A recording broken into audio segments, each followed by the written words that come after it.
Good morning, good day, good evening, wherever you are listening, watching today. It is the final day of competition at the ICF Canoe Slalom World Cup, coming to you live from Markkleeberg in Germany, just on the outskirts of Leipzig. An overcast day today, but still quite warm here at the venue for what should be a fantastic day of competition. We've got men's and women's semi-finals of the canoe this morning, and then of course the extreme slalom this afternoon. That should be a very exciting afternoon of competition. Fantastic venue here, built back in 2006, built in fact as part of the bid by the 2012 Leipzig city to try and win over the Olympics for 2012. Of course that never eventuated, but we have this course here now, and it's a very popular course for the paddlers and the spectators.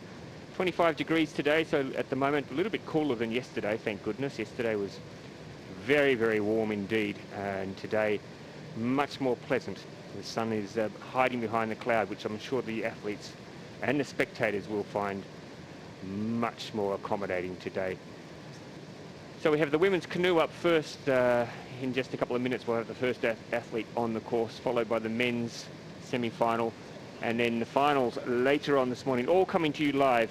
And we're going to have some of the best athletes in the world for you to enjoy today. In fact, a lot of the Olympic-bound athletes are going to be in action. 13 Olympian or Tokyo Olympians in the women's start list, and 8 in the men. So plenty of opportunity for us to see. I'll get a sneak preview ahead of the Olympic Games. There's the start list for the women's canoe semi-final, which gets underway in just a moment. And of course at the very top you'll see the names: Mallory Franklin, Teresa Fizarova, Andrea Herzog, Jessica Fox, Anna Satilla, Elena Apple. Excellent athletes, and they are sure to put on a bit of a show today. A lot of them competed yesterday, so they've had a feel for the course already, and they'll be out to impress. Remember, it's the top 10 that go through, straight through to the final. For the rest, they'll get the afternoon off. Sophie Ogilvie, just 21 years of age. She's the first athlete on the course from Great Britain. Interestingly, and what I love about the women's canoe is that it's attracted such a young paddling crowd. In fact, 2/3 of the field this morning are aged 23 or younger, which is just quite amazing. So there's 30 athletes on the in the field. 20 of them are 23 or younger, and we have a couple of teenagers as well, which always adds to the excitement and gives you a good feeling for the future of women's canoeing.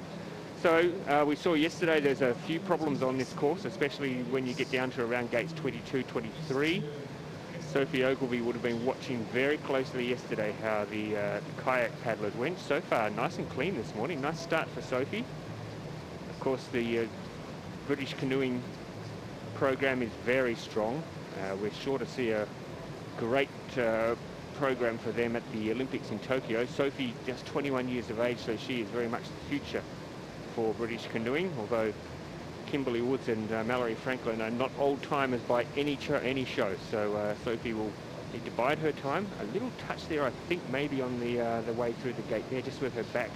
Looked like she might have scraped a pole. Yes, she's been given 2 seconds for that. So that's her first blemish on this run so far, but otherwise it's been quite a tidy performance from Sophie Ogilvie, who's been paddling a little bit around the place. She's made a World Cup final or two, and I think she got a 9th, in fact, in 2019 at a World Cup. So she's a little bit of trouble there, unfortunately, for Sophie. She went a little bit wide there. She's doing a spin, so she's lost a little bit of time, and a touch on that gate as well. So all going a little bit the wrong way for Sophie at the bottom of the course, unfortunately. So 3 gate touches will give her 6 seconds of penalties in total.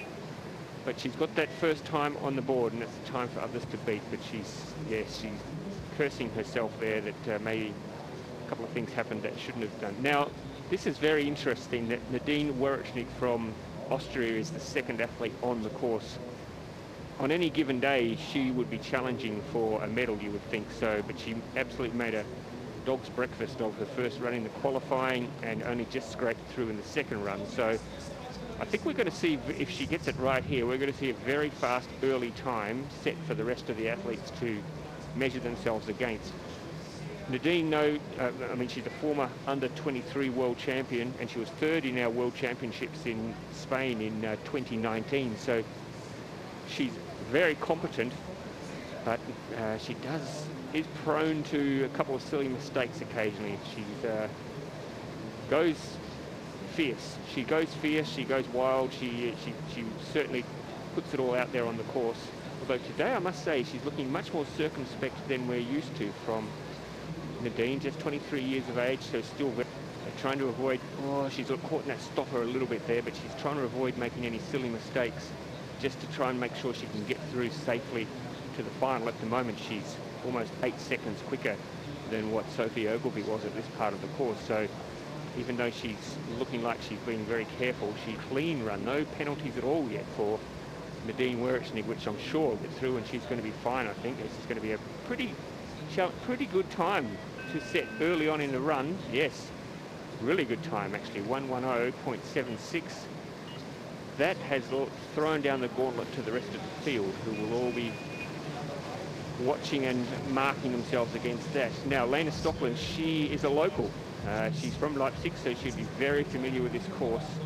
So if anybody knows where the secrets are and where the best places are and the best lines to take, it should be Lena Stockland. She's one of the more experienced paddlers in this field. I mentioned that 2/3 of the field are aged 23 or younger. So Stockland's 31, so she is very much one of the more experienced paddlers on the course. So let's see how she handles her home course. She's already more than a second down up the top of the course.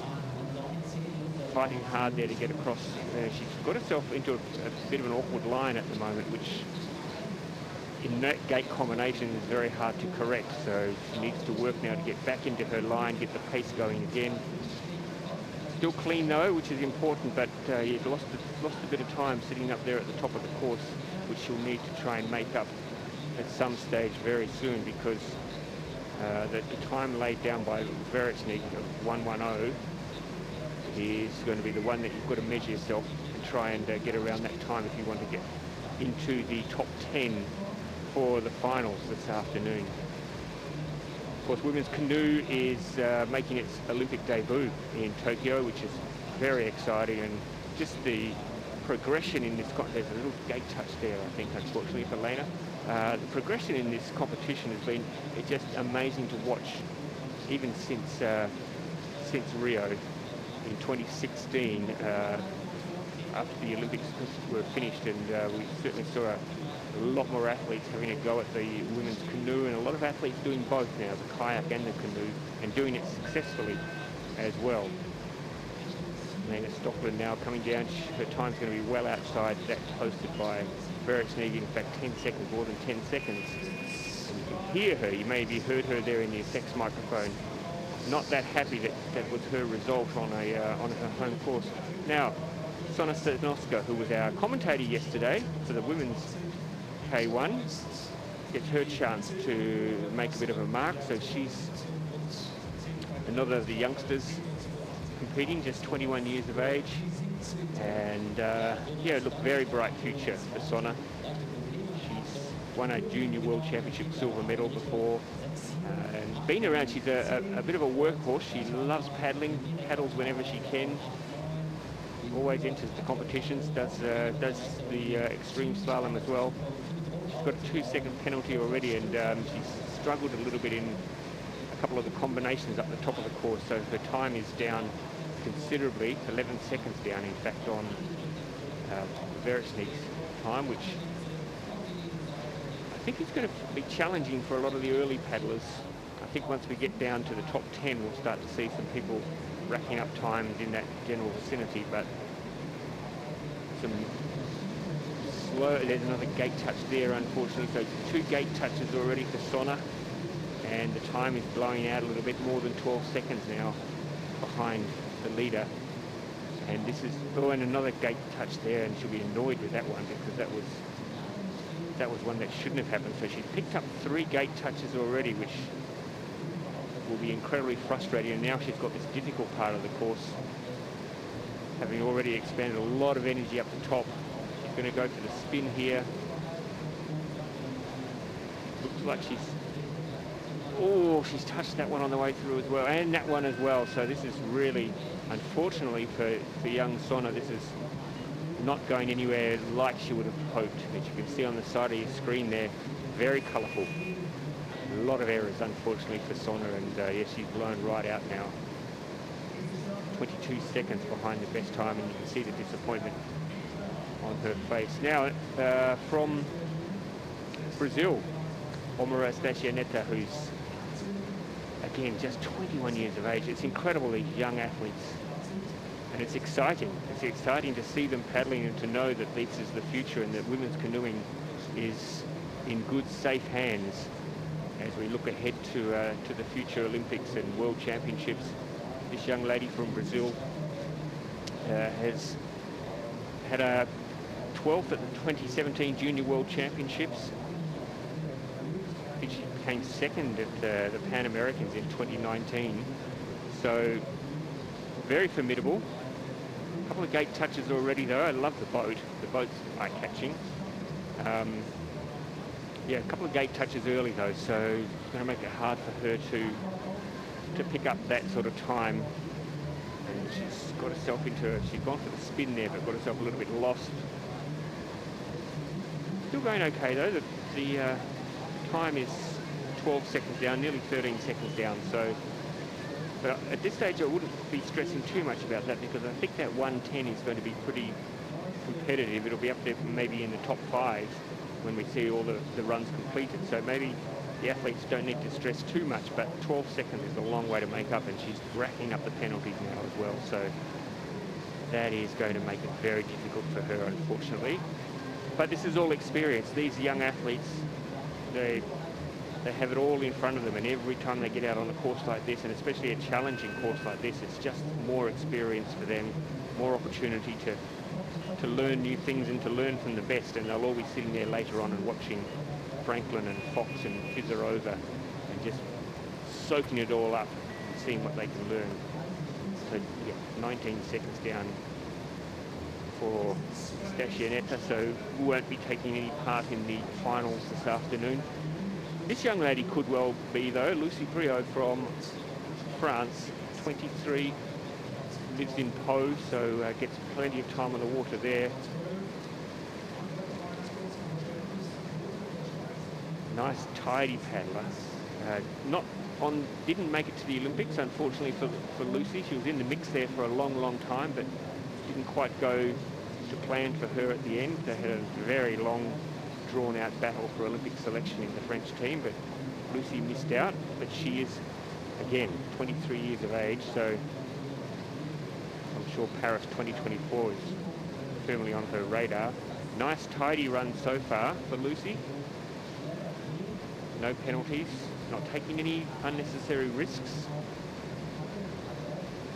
Just nice and solid and careful, and keeping that line as she heads down now through the middle of the course, which is just preparing yourself now. Now is when it starts to get interesting, as we head down here to where a lot of the athletes, again, Lucy's gone a bit deep there, unfortunately, so she's going to lose a bit of time getting back up to that upstream gate. Negotiated it okay. They picked up a touch on gate 14, so 2-second penalty there. Her time is, oh, she's in a little bit of bother there, and I think she's going to be okay. Yep, she's through safely. Just got stuck a little bit, but managed to get back on track. Time's starting to drift out a little bit now, but she's probably going to be second quickest, I think, after this run. Needs to push it through to the finish line, and she'll be, yes, so she's moved into second, but nearly 8 seconds behind the fastest time. But still, sitting second is better than sitting second last. And now another young French athlete. She was very impressive last week, I thought, Angèle Hook from France. 20 years of age. Wow, it's exciting, isn't it? Last week in Prague, I thought that she showed a lot of guts, and I think made a lot of people sit up and take notice with her effort in Prague. So let's see if she can follow it up this week. It's all open at the moment. The leaderboard is very open indeed. There's a big space between number 1 and number 2, so it's room enough for Angel Hug to deposit herself if she can hold together a nice run here. Just stay clean. We've only had one athlete so far on the course who went penalty free, and that was Nadine Werechnik, who's sitting on the top of the leaderboard. She did not pick up any penalties at all, but everyone else, oh, unfortunately for Angel, oh no, it's gone a bit bad for her there. She's had to go back upstream to get through that gate, so time lost there, valuable time, and a lot of energy for a 20-year-old to have to use to get back up through that gate. So she knows now that she needs to maybe take a risk or two to stay in the mix. She's got through that difficult stopper okay, so that's a relief for her. Now she's focusing on getting that line going right again. Oh, she's gone the turn there, gone a bit wide, but safe. Safe through there as well. So oh, there's a touch. I've got to be careful because I keep putting the mockers on people. I say something and then they pick up a penalty. But her time's going to be okay. She'll be around 3rd, maybe 4th. Yep, she's gone into 3rd place, just behind her teammate. And so 2 French girls, 2nd and 3rd at the moment. Now, Clara Olazabal from Spain, very fast, very exciting paddler. Always thereabouts. Came 5th at the World Championships in 2019. It was one of the best runs we've seen Clara do, and I think she's going to really put down something special today. She's again another of the young athletes. At 22, her time's down just almost 3 seconds at the moment, but she's clean, no penalties.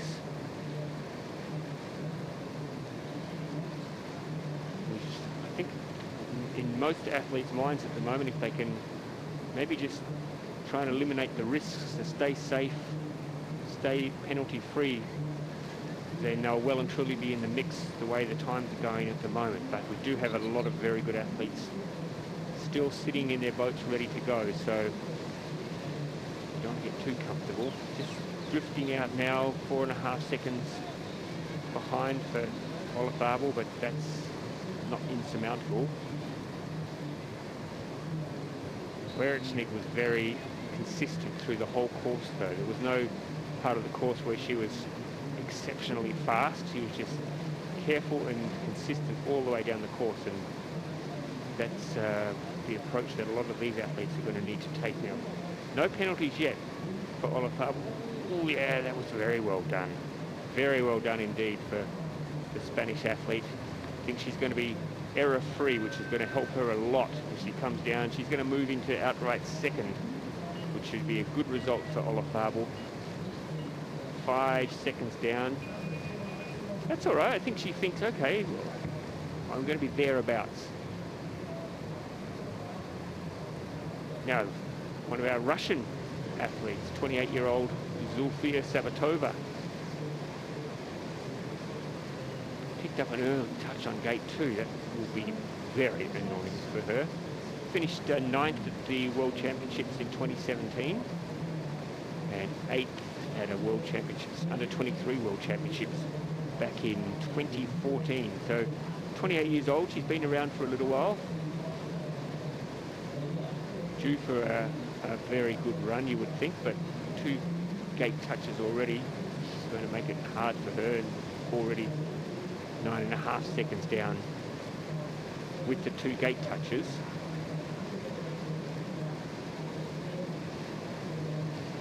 Sabatova from Russia. A couple of the Russian athletes competing today, so I think we mentioned yesterday they're really starting to get their program going now. I think they've certainly got an eye on France in 2024 in Paris. The way they're bringing their team together, a lot of athletes now getting this experience on the international scene. Again, just being pushed down the river a little bit there. It's a bit hard for her to get back. She's managed to pick it up again though. But unfortunately her time is it's drifting out a little bit, and a gate touch there, unfortunately, for Sophia. So that's going to make it a little bit tricky for her. 3 gate touches already. In fact, now make that 4 gate touches. So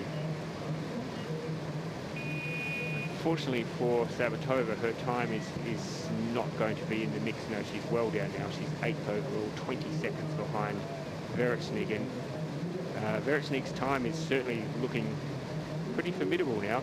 Now, the young Italians, Italy has really come through with their program, their young athlete program. And this is one of the reasons. Elena Borgi, just 19 years of age, exciting.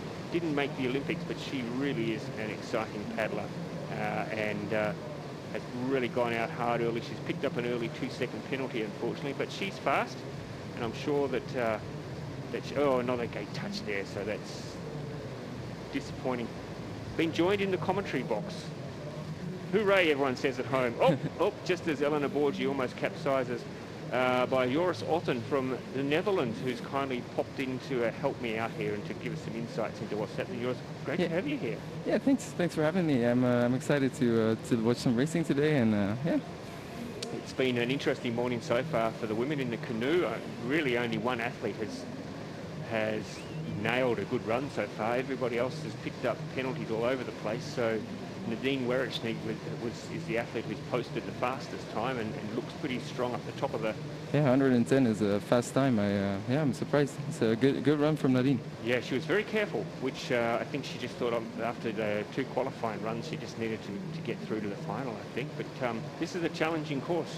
Yeah, for sure. It's definitely like there's 2 really tricky moves, like this one where Elena Borgi is right now. It's really tricky, definitely for C1s. I'm not sure what the other ones did, but I feel like there's a lot of spins. Yeah, there's been a lot of spins today. Yeah. Yesterday we saw a few of the girls try and go direct, and it didn't work out all that well for a lot of them. But yeah, except for Jess Fox. Jess Fox, of course, completely nailed it. Yeah, it was ridiculous. Look, that was all right from Elena, but yeah, those gate touches are crucial for her, and unfortunately puts her out of the mix. Alexandra Stuck, now she is off to Tokyo, which is exciting for a 21-year-old from Poland. Sure. Nice paddler, tidy. And I think she, if my memory serves me correct, she won a gold medal in the mixed. Yeah, that's true. Didn't she? Yeah, a couple of years back. In Rio, I think, at the World Championship. Yep, yeah. Yep. So she was very young then, but and nice. She was in the final last week as well. Yes, she was. So it's coming together for her pretty well at the moment. Lives in Krakow, of course. Would be spending a lot of time paddling there. Yeah, it's a pretty physical course, Krakow. You have to really work a lot, and I feel like, well, you need to work a lot on this course as well. It's a little bit harder, I think. But oh shit! Yeah, she's done well there. That looked like it was going to go the wrong way for her, but she's fought back well. She solved it really well. Yeah. And you're doing the extreme this afternoon? I am, yes, for sure. How are you feeling? Well, it's a long start sprint, and that's not really very good for me. I'm a little bit small, so I feel like I'm going to struggle a little bit, but I'm excited. It's always a nice challenge. So. I heard a few of the athletes yesterday complaining, just saying how tough that was, that sprint. So it was. Like definitely, yesterday we had the time trial, and it was very, very long. Yeah. It's a long sprint. Well, the thing about extreme though, you're always in the mix, aren't you? Because all sorts of things can happen at any stage on the course. So. Exactly, that's true. It's you never know what will happen. So this has turned out not too bad in the end for Alexandra. She's she's currently sitting 3rd, 6 seconds off. She's happy with that. Always smiling. Yeah, for sure. Alexandra. Nice. Yeah. Now, our K1 winner from last week, another of the Polish paddlers. Yeah, she was really good last week. Wasn't she? Yeah. In the K1, didn't do so well in the C1 last week, so a chance for her to come out and redeem herself this week. Claudia, she's off to the Olympics, of course, but not in the C1, only doing the K1, I think. Yeah. Yeah, because Alexandra Stuck is racing in the C1. Yes, correct. But the Polish program's going pretty well at the moment, isn't it? They're unearthing a lot of good young paddlers, both in the men's and the women's. For sure, yeah. But they've always been like a really strong team. It's like, yeah, it's not very, it's not new, but like they've definitely stepped up their game in the past few years. And almost they missed on the K1 men. They almost missed the Olympic spot, but they ended up getting it in Ivrea, the Europeans in the end. Oh, that was tight. Oh no, there was 3 gates there that just, and yes, that was not the way. 15, 16, 17, 3 gates in a row she's managed to get touches. That's not the way you want to paddle a course. Yeah, I'm actually like hoping that won't be a 50 one of those. Tight, it was wasn't a it? Really tight gate. Yeah, it was very tight. Yeah. How about in the Netherlands? What's the program like there at the moment? It's not really a program. It's for us, like we have to do a certain result to get like funding, and otherwise I am, for example, I'm just allowed to race, but I have to do everything myself and arrange and pay for everything myself. It's hard, but at the same time, if I know that if I at some point will like get some good results, I might be able to get like some help from the federation. But for now, it's not happening yet. And, Claudia still finished with the 3 touches, still finished 3rd. Marta Bertoncelli, another of the young Italians, she is off to Tokyo. Love watching Marta paddle. She's so smooth on the water. Always got that steely look in her eye, that look of determination. Yeah. But I saw her just this morning and she was so relaxed, which is, I think once you get that Olympic selection, I think the weight of the world gets lifted off your shoulders. For sure. I think this is when you race the best, when you're not completely stressed out of your mind. It's just like that never helps you. And if you're relaxed, this is when you have the best speed on the water, and yeah, that always helps you. Yeah, she's and of course with canoe making its debut in Tokyo, women's canoe, just getting there is a win for the sport and for the paddlers. So I think Marta, when she qualified, told me that just to be part of that first ever Olympics for women's canoeing was such a great honour. Yeah. And now everything is a bonus from here on. This has been a nice run so far, nice and tidy. I like that. That was good. Ooh, yep, she's going pretty well, I think, if she can hold it together. But her split is 7 seconds off. It just goes to show how fast Nadine was. Yeah. It was funny though, watching Nadine. She didn't look like she was really pushing it. She was just being very careful, because we know that she's incredibly fast. Yeah. But she looked like she was just paddling within herself, and it was still at 1:10, which is a very good time.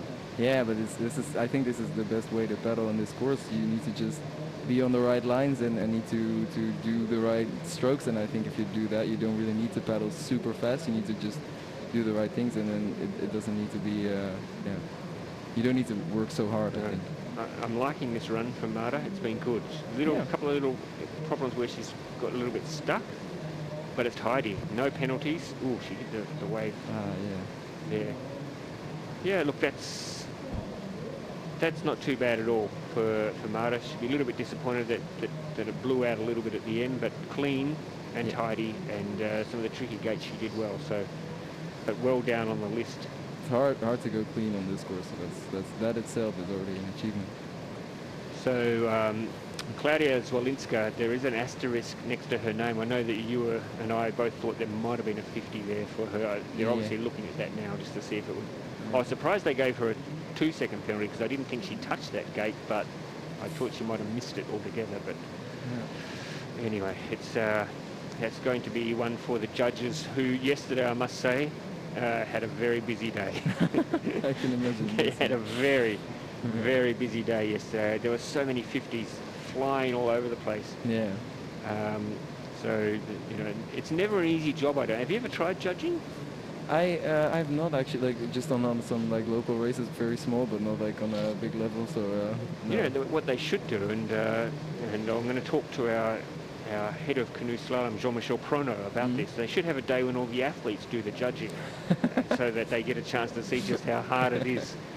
And they won't tag the judges all the time anymore. Because because some of them get off and they think, these judges, what are they doing? But it's a tough. I mean, just sitting here in the commentary, it's hard for us to see. And we've got these fantastic angles that we can analyse.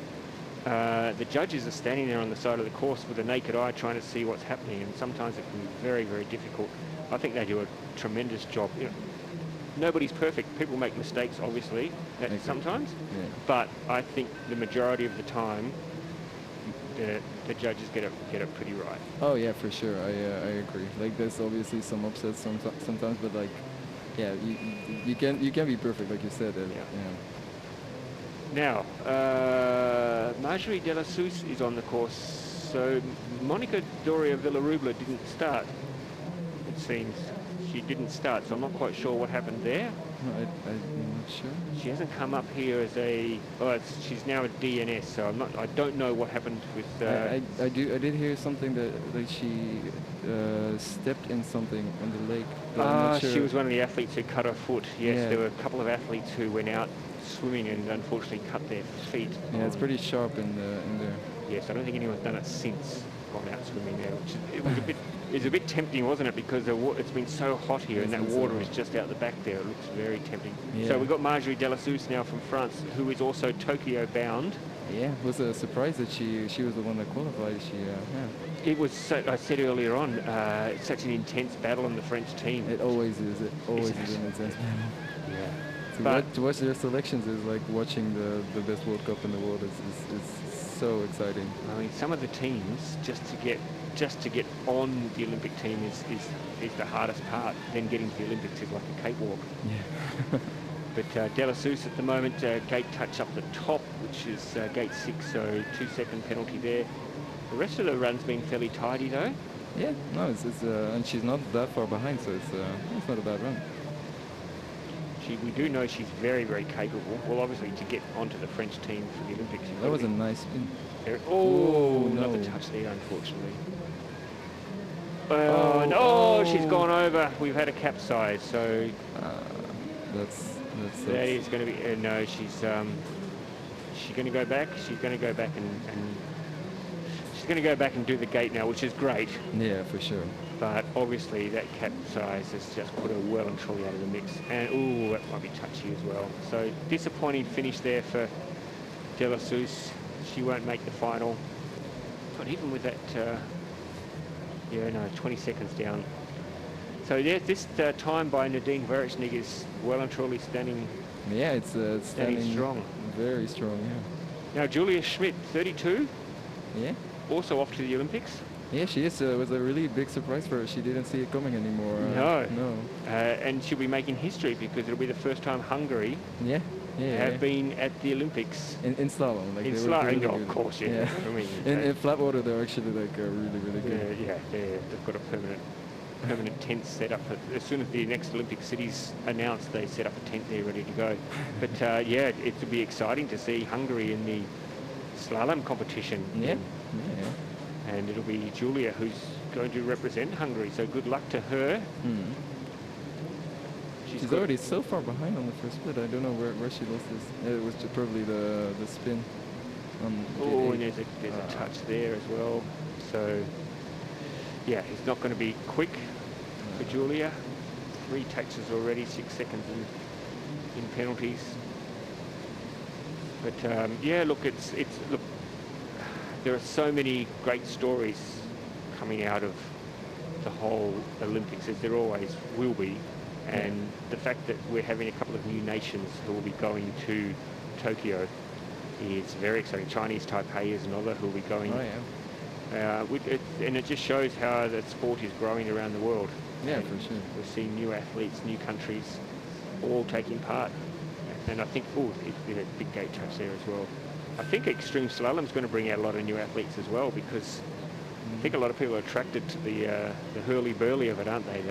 The physical side of it. Oh yeah, for sure. I just think because so far it's looking like there's not going to be any athletes added to the Olympic program. It's only going to be the athletes already racing in slalom. So that makes it a little bit harder, because you also, like, if you want to go to the Olympics in extreme, you also need to do slalom.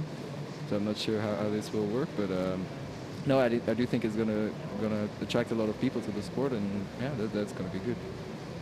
I mentioned before the racing started that 2/3 of the field in the women's are age 23 or younger, which is amazing. Yeah, it is. And this is one of the exciting young paddlers for the future. 21-year-old Eva Rova from the Czech Republic. I mean, we know how strong the Czechs are. We know. Oh, just got a little bit off the line there and had to fight her way back.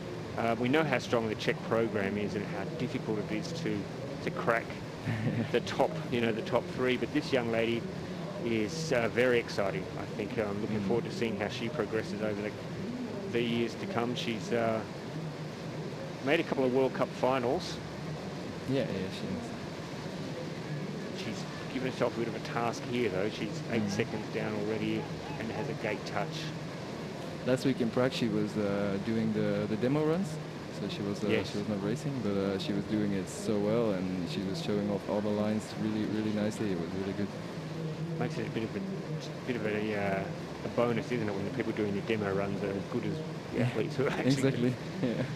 Makes it easier to learn the tricks and what you've got to do. Sure. I mean, this has been not a bad run at all from Eva. She's that 2-second penalty, I think, might be a little bit crucial for her, unfortunately, because otherwise I think that should certainly be in the mix for the top 5 right now. She's going to be around 120.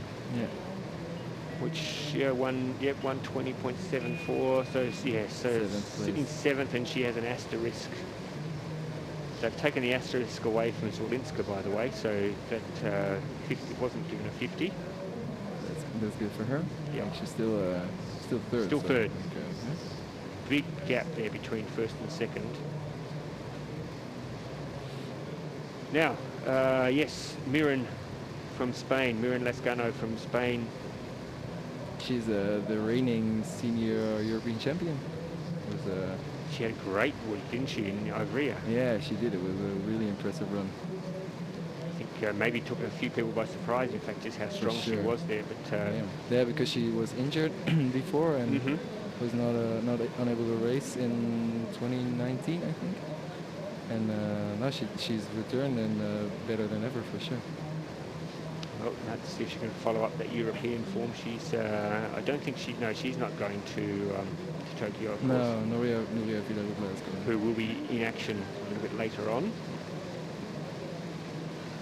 But again, you talked, Joris, about the strong nations. I mean, Spain is as strong as any, aren't they? Yeah, for sure. Like they showed this at the World Championships in 2019, how strong they really are. Like it was crazy. They took a lot of medals, and like they do this all the time. It's a really good team. And a lot, I think, is to do with, you have the Olympics in your country, and you set up that very professional system with what they have in Spain up in Liceo. It's a world-class facility up there, and such great paddling infrastructure. Oh, unfortunately, there's a big touch there. It's going to help your program. It's going to make it easier for people to get involved. Exactly, yeah. So unfortunately, yes, I don't know that that's going to be good enough for Lascano. She's gone into 7th, 120. Now here's the next of our Russian paddlers, Polina Markkleeberg. Such a strong paddler, like, yeah. Feels funny to say this, but at 29, she's one of the veterans in the field. Yeah, it says a lot about the development of the sport in the past few years. It does, doesn't it? It's so exciting for the future, seeing all these young paddlers who are coming, and they're going to get stronger, and they are going to get faster. We're going to see this sport really, I think, boom. But yeah, and you look at people like Jess Fox and Mallory Franklin. Now I think they're both about 27, and they are veterans of women's canoeing. Yeah, it's pretty crazy, but it's really nice to see. Like, it's just a lot like in the years since it became Olympic, it's developed like super quickly. It's really great to see. And then you compare it with the men's that still have people like Mikhail Mardikin and David Florence and guys like that who are fantastic paddlers still. Yeah. And they've been around forever. Sure, and I say that in the nicest possible way because I know that they're both probably watching. I'm big fans of both of them, of course, as are you. You're a For sure, huge yes. fan, Yes, aren't you? can learn a lot from them, for sure. When did you start paddling? I started when I was, I think, 12, 13, but then I started paddling C1 when I was 14. I think. Okay, so what got you attracted to it all? Well, before, like in the Netherlands, it's only flat water, so it's not like I wasn't really attracted to it until I saw it on white water, and I saw people paddling C1 like with how like the water just following it and doing like. It's always different, and it's always you never do the same moves again, and it's just it's amazing. It's just Was it hard to get? Unfortunately, they're 11th, so definitely won't make it. Was it hard in a country that doesn't have a lot of infrastructure for you to get going in the sport? Oh, for sure. Yeah, it's you need to really have a lot of discipline, and you need to do a lot by yourself, and it's on one hand it's hard. On the other hand, it's also quite good, because in the end, if I would be on the Czech team, I would not be on the team probably, because I would not be fast enough, and at least I get to race and get to put in a lot of hours and a lot of races, and hope at some point I will find the link with the top paddlers, and that's a good thing. Of course, it is quite hard to really find your groove when you're in a country that doesn't have any white water. Now I've been living in France, in Po, and there it's all really good, and you get to meet a lot of paddlers that you can train with, and coaches and everything. So it's really but you need to make it happen for yourself, and that's Martina Satkova is on the course. She's so good. She is good, isn't she? Yeah. Another of the Czech paddlers, of course, who we can always rely on to be consistent, and this has been a good run so far. No errors. I think it's the first time for her on the senior team in slalom. She's been really good in whitewater. Oh, just a touch there. I think she brushed that with her chin maybe on the way through. Yep. But this is still going to be a pretty good time, I think, for Satkova. She's going to really well and truly justify her selection on the senior team. Yeah, looks like it for sure. 2-second penalty for the touch. Just 22 years of age.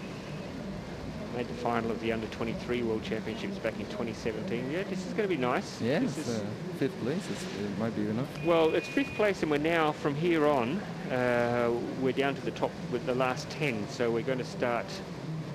Now, this young lady surprised a lot of people. Yeah, for sure. It's great to see her so late in the semi-final.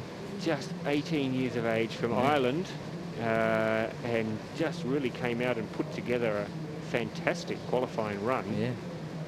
Wouldn't it be a dream for her if she could make it through to the final, Michaela Corcoran from It would be Ireland. great. It would be actually great. Like because she was paddling for America just last year, and she like her father is Irish, and he was I think competing in the Olympics for Ireland. 2 touches in a row. That's not. And both of them probably pretty unnecessary. Yeah, that's always the worst. Like if you touch a gate, that's not like. I hate to say that because people are saying, "Oh yeah, why don't you get out there and try it?" But what I'm trying to say is that it's not particularly tricky. Yeah, no, it's a touch that like it's not like you're not touching it because you made a really big mistake or a line mistake or anything. It's just you just hit the gate. That's all you do, and that's the worst. That's absolutely the worst. So unfortunately, those couple of touches are going to put Corcoran out of the mix, I think. For 11 seconds down is she's been carried downstream there a little bit too. A bit of work for her to get back. I don't think we're going to see. I think her run in the qualifying might be the highlight of the weekend for Michaela in terms of what she's achieved. But she's going to be really happy with that already. Yeah, I think. She's so young. She's a teenager. So again, another of these athletes who have got everything before them. Yeah, and I think we're going to see a lot from her in Tatsen in a few weeks.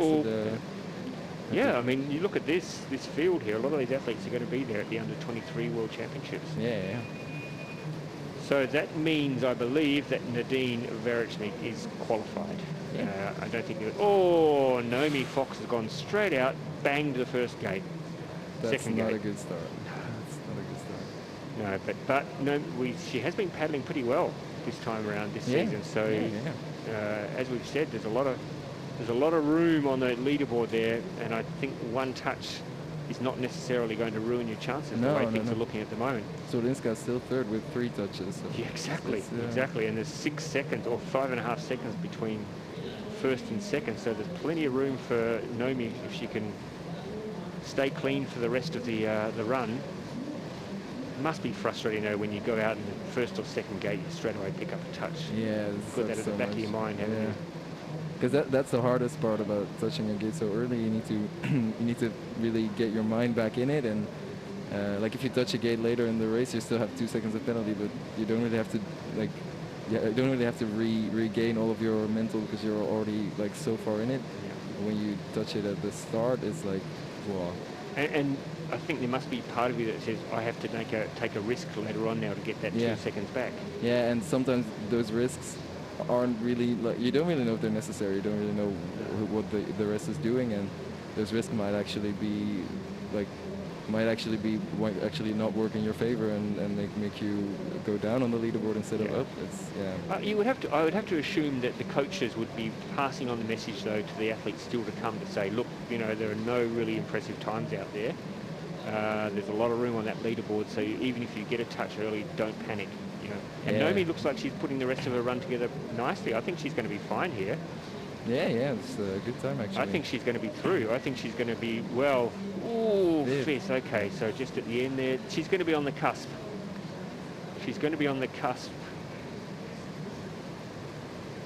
So Olafable has gone through. Zwolinska is through as well. Now, okay, Evie Liebwarth did not start as well. Oh no. Okay. So that's why. So that means that now we have Veretsnig, Olafable and Zwolinska all through. Claudia Zwolinska will be pinching herself, picking up 3 touches, and now she's straight through. She's through into the final. It was a very nice run apart from the touches though. It was indeed. Some really smooth lines. Yeah. So still to come, we have Nuria Villarubla, Elena Apple from Germany. Gee, she was good yesterday. Winning her first ever World Cup medal yesterday. She must impressive. Be chock-a-block full of confidence today. Anna Satilla, of course, Jess Fox, Andrea Herzog, Teresa Fizarova and Mallory Franklin. That's a pretty impressive lineup of athletes still to come. Sure. And they'll be looking there now, and they'll be looking at that leaderboard and thinking, look at all that space up there. I've got so much room. I can not take risks and safely get through. Yeah. If you were all looking at a whole heap of times posted around the 110 mark, then you'd be thinking, like, okay, I really need to pin my ears back here and throw it on the line. But yeah, it's there for the taking if the athletes want to get themselves through to the final. Yeah. Here's Clara Olazabal. She's in the final. It's really good for her. Yeah, she's, I think, as I mentioned, I think she was 5th at the World Championships in 2019. Yeah, she makes the final pretty often, but she hasn't yet picked up the medal, and she has her chance this afternoon. So. All right, so Nuria Villarubla, who, as we can see there, bronze medalist at the 2015 World Championships. Yeah. One of the, feels funny to say this, but one of the pioneers of women's canoeing. She was doing it. She was one of the first ones to really embrace it. Yeah. And I think has always been thereabouts, hasn't she? She's been incredibly consistent over the last few years. Yeah, she's just one of the world's top paddlers in Simon women for sure. Yep. And you know that if she puts together a good run, that it's going to be very, very competitive. Yeah. And you would expect now that she's not going to take too many risks. I don't think she's going to just make sure that she finds the line and stays clean. Yeah. 4 seconds down seems like a lot, but it would still be enough for second place right now. So she touched gate 5. Yeah, just a 2-second penalty for a gate touch, but nothing to panic about. No need to worry at this stage. Another touch. Now she might need to start panicking a little bit. A little bit. Not completely, yes. No, Just keep no. your composure. And oh no! There's another one. So yes, now it's all going a bit ugly for her. The time she's looking to beat at the moment is 1:16. Yeah. 1:16. She needs to go under 1:16 to, or under one. If she goes under 1:17, she'll be okay. That's what she's got to look for. I don't think she's going to do it, unfortunately. She's got a bit to go yet. Quite hard, yeah. Yeah. On the spin there on that difficult course, 22, 23. That was nice. No, did she get touched? Yeah. No. Well, she's well and truly out of the mix, unfortunately. Yeah. So no finals action at this stage. I don't think where she's not even top 10 at the moment. So unfortunately, that's 14th for Nuria Villaruba. Exactly. Unfortunately for her, but good news for Alexandra Stack. And we already have 2 poles in the final. Yeah. It's like you said, the Polish program is doing super well. Young paddlers, yeah, just fantastic. Yeah. Now this young lady, gosh, she was good yesterday. I was so impressed. And if she was confident going into yesterday, she's going to be even more.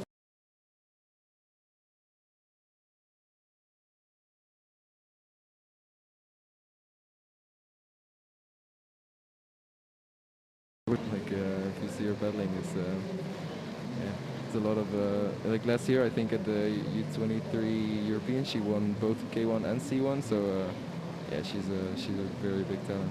Yep, trained by her father, I believe. So nothing like having a parent there to keep you under control, keep you focused. Nice and tidy so far. No penalties. 3 seconds down, but having to work a little bit to get through there, but did it quite well in the end. Yeah, only 1 second down. That's really good. Yeah, and that Verechnik time is looking very good now, isn't it? Yeah, That's really competitive. You can be 6 seconds down if you want right now. So yeah, well, she's got this well under control. She's got 3.5 seconds down. Sorry, yeah. No, that's the first. So she's just over actually a second down. Yeah, she's picking up time. Yeah. Needs to stay. Nothing too radical there, which is probably the right approach. Nice. That's very nice. Yeah, I think this is going to be a good time. I think she can book her place in the final here. This is a great run from Elena Appel. Ooh, she might go for first. No, just outside. I think she'll be second. So we've now got a German into the final, which is good for the local crowd. Yeah. Another good run from Elena Appel. So she is misconsistent this weekend. Anna Satilla, what will she bring for us today? It'll either be brilliant yeah. or bollocks. She's all or nothing kind of athlete. Isn't she? I mean, I love watching her, but she gives me heart murmurs because she's just, and the thing is, today's one, get out of there, get out of there. No, she struggled to get out of there. I mean, she just, when she gets it all together, she is as brilliant as anyone you can see on the course. Yeah, for sure. She's super fast. So fast. But she's one of those athletes that just cuts the lines and takes the risks sometimes. And just does things that must frustrate the hell out of her when she goes back and looks at it. Because today is a day she doesn't need to do it. Today she could actually be careful. No. Yeah, I mean, but if anyone can pick up a bit of time down at the bottom of the course, it is Anna Satilla. So I hope that her mindset is right, and that she can stay strong here and just really work on picking it up down the bottom, because she can still get through. 10 seconds, 11 seconds down. Yeah, that's all right. She could pick it up. She could pick up a bit of time down the bottom. Yeah, if she does like her. If she really throws it out now, she's going to have to take the risks now, and Sure. if it comes off, it'll work for her. But if not, it'll be an early finish for Anna Satilla, which will be not very. Nice. Yeah, that was good. A bit wide there, but no, that's okay. She's. Yeah. I think she might. Oh, another touch there. Seriously, that's disappointing for Anna Satilla. But I think that's put her out of the mix. And unfortunately, that's left her. She's not going to be happy with that 13th. at all. 13th. So Noemi is in the final then? Naomi Fox goes through to another final, which she'll be happy about. Will her sister join her? You'd be willing to bet, wouldn't you, that she'll be... It would be a surprise if she didn't, but we've seen more surprises. We have seen surprises, and it's been a little while since she's picked up a 50, Jess, but I think that's the only way that she could find herself not making a final. Find out, I guess. Yeah, I don't think she'll take too many risks. She paddled twice on this course yesterday, of course, so she knows where the secrets are. She knows where the time can be picked up. So, but she'll be well aware of the time that she needs to beat. Yeah. She'll want to leave a little bit in the tank, I assume, for the final. Just take it fairly easy to get through. It's nice and tidy so far. Going for the spin. Yeah, it looks good, and the spin is the split is pretty. It's like in touch actually. Yep. If she does this as well as she did in K1, then there's no problem whatsoever. So she's just so strong, isn't she? I mean, she's such a wonderful ambassador for our sport, and really now I think has thrown open the possibility. Oh, was that a touch there? With the top front of her boat, maybe not. Looked like it, but I'm not sure if the angle is not perfect. No, she's fine. Everything's fine. I mean, she really has put herself in the mix for 2 gold medals in Tokyo. The way she's paddling, this time is going to be. It's going to be awesome, and she's not even really. Look at that. 3 seconds. Look at that. 3 seconds quicker, and with a little bit of wriggle room there to go. Oh, she doesn't look happy. No, she didn't look happy at all. I mean, the work is not done yet, so no. I think she's going to be waiting for the final to actually be happy. Now here's our world champion. Oh, an early touch there for Andrea. Don't panic though, that's okay. On our home course. Yes, knows this course better than anyone. World champion from 2019. Not sure that the penalty's gone up yet, but she definitely brushed that gate. Oh yeah. Hasn't gone on yet, the 2-second penalty. Oh, there it is, there, gate 3. So yeah, but that's not going to panic. That's not going to worry her. I wouldn't have thought. 2-second penalty. Split is still only still in touch, even with the touch. Yeah. She's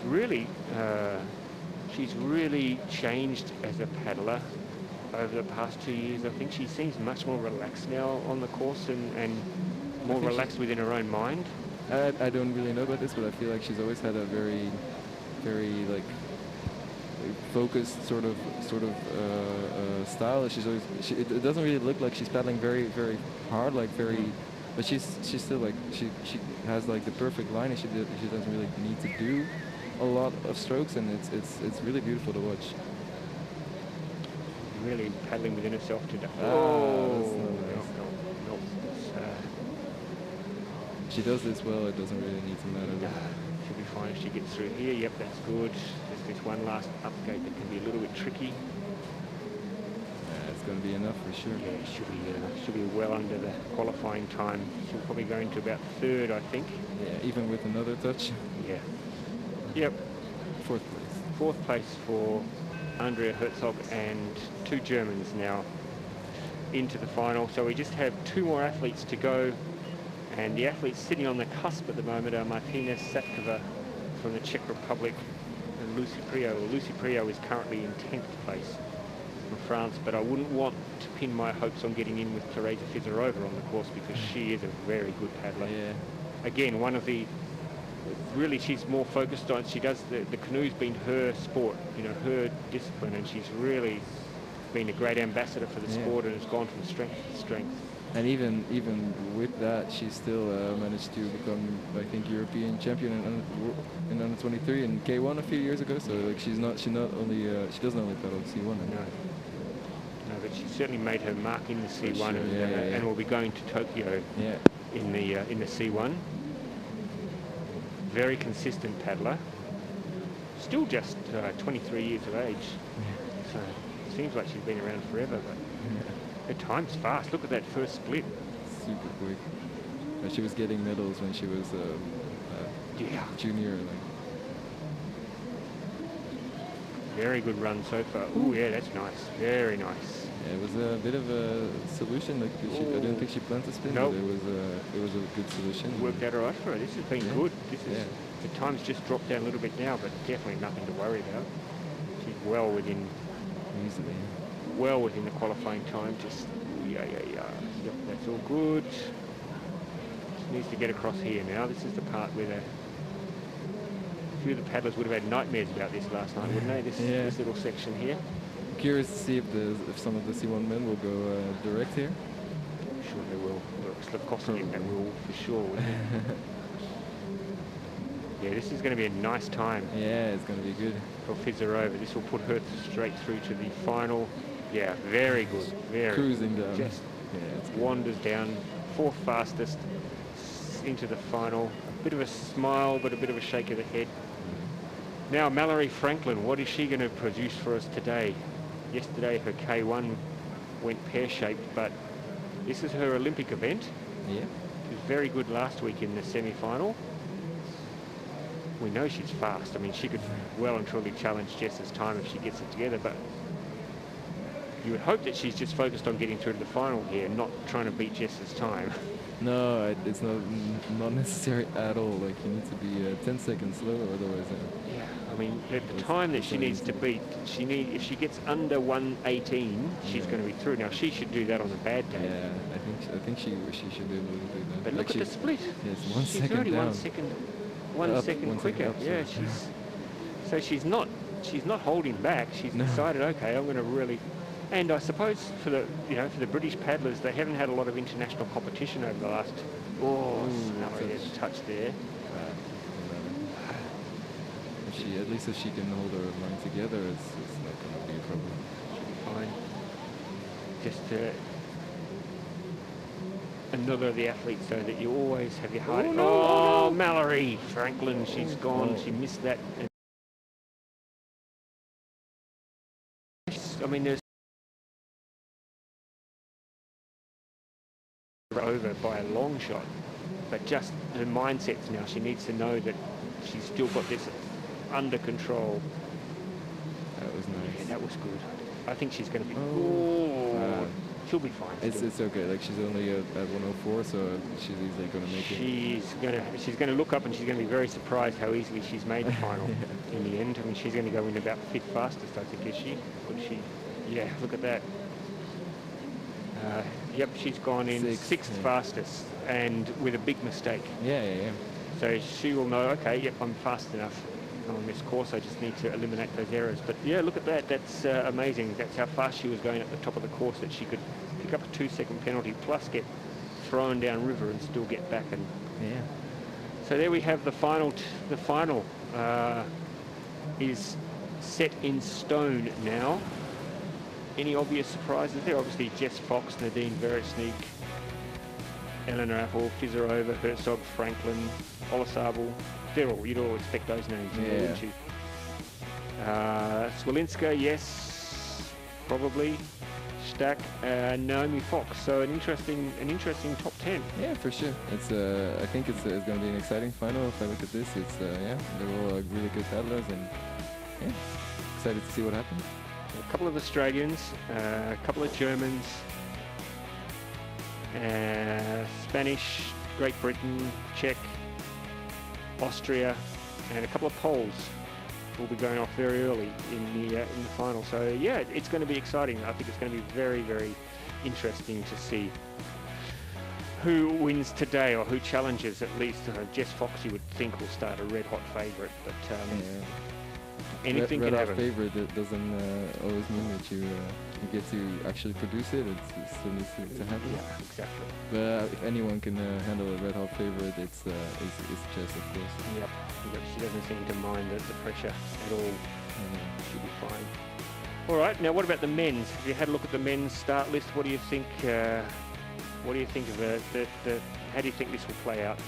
Well, the men's C1 are super competitive. It's like in the heats it was all so close. So I don't know what's going to happen. There's a lot of possibilities, and I'm excited to see all of them actually. But especially for example, Daniel Watkins is he's back in Europe, and he's racing really well. He was third in qualifications, and it's a really interesting style. And but also like the Cedric Joly, he's back. Like he's not on the senior team this year, but he's racing because Olympic boat is not racing, and he's the reigning world champion. So it's going to be exciting. And well, all of these paddlers are really fast. Of course, the winner of the heats, Benjamin Safsek. Yeah, it's always exciting to see him paddling. And interesting you mentioned there about Daniel Watkins, because he's one of the few athletes who've been doing both the C1 and the K1. But now with the Olympics getting closer, he hasn't qualified for the K1 for Australia. Lucien Delfour will be doing the K1. yeah. So he's now just focusing on the C1, and I asked him the other day whether he thought that had helped him. He always said that doing both he thought was good for him. Yeah. But now that he's just focusing on the canoe, I mean, he was really fast the other day. Yeah. And he's going to go into this semi-final as the third fastest, so it'll be really interesting. Yeah, he had a touch, so I think he was the fastest in heats, like the fastest world time. Yeah, yep. What's interesting, I think, about this final is that the first 10 athletes on the water, who are usually, athletes who are maybe happy to be there in the semi-final. I mean, in there we've got an Olympic gold medalist, we've got a world champion, we've got all these athletes who are incredibly talented and incredibly fast. And it may be like the women's event where we had a time set early on. In fact, Nadine Werechnik, who was the second paddler on the course, just set that time that nobody else could get near for a long, long time. And Elisagi, he's going to be the first paddler on the course. He's a 3-time Olympian. Yeah. He's a silver medalist from last World Championship, so he can be really fast. And I saw after my first run on Friday, I saw how many paddlers were out in the didn't make it through to the semi in the first run. And well, you see this list, it's crazy. There's so many good athletes in the top first 10, so it's starting immediately. Yeah. This guy on screen right now, Denis Gargouchenou, I mean, the fact that he's not going to the Olympics and Joe Clark's not going to the Olympics, gee, it makes it interesting, doesn't it? You don't have defending Olympic gold medalists there. It just throws everything wide open. Yeah, it does. And great to see Denis still paddling. I mean, he must have thought for a little while, well, if I'm not going to the Olympics, I'm not going to bother. But that carrot of having the Olympics in your home. Yeah. Like you will definitely want to try and do it at home. Exactly. Yeah. So here I have to say that he was pretty disappointing last week, Elisagi, and he's only just scraped into the semi-finals today. So he's obviously a bit off at the moment with his paddling. Yeah, I was surprised that he didn't make it last week. Yeah. So let's see if he's sort of got himself into a good headspace now for today, because we know what he's capable of. You don't get to 3 Olympics by being a dud. No, exactly. No. Especially from Spain. No, exactly. That doesn't just happen. And like he's a really good paddler, and he's like I said, he was second at the last World Championship, so he's still very much within the best paddlers of the world. And he doesn't have bib number 15 for nothing. Yeah. So for the men, are there many parts of this course that they will attack differently to what the women did? You mentioned there when they get down to 22, a few of them might choose to go direct. Yeah, I'm curious. I don't know. Like I think that a lot of them will go direct. I feel like the rest of the lines will all be pretty similar. It's just the biggest difference between the men and the women are that most of the men don't switch. They don't switch the pedal. Some of them do now. For a few years it was really uncommon for men C1 to do this, but now like a few of them have adapted it, but most of them paddle on the crossbow. So switch, tell us, for those who are not familiar with the sport, what sort of advantage would switching give you? Well, it's like, for example, I do it myself, so for me it's mostly because I'm not as strong, so I on the crossbow it's sometimes really hard to do some moves if you're not as strong, and you can gain some advantage by going on the left side, like for me, like on the left side, but if you're on left paddler on the right side, because you're like because you can be stronger if you're on your good side. Yep. Yeah, and if it doesn't have to be.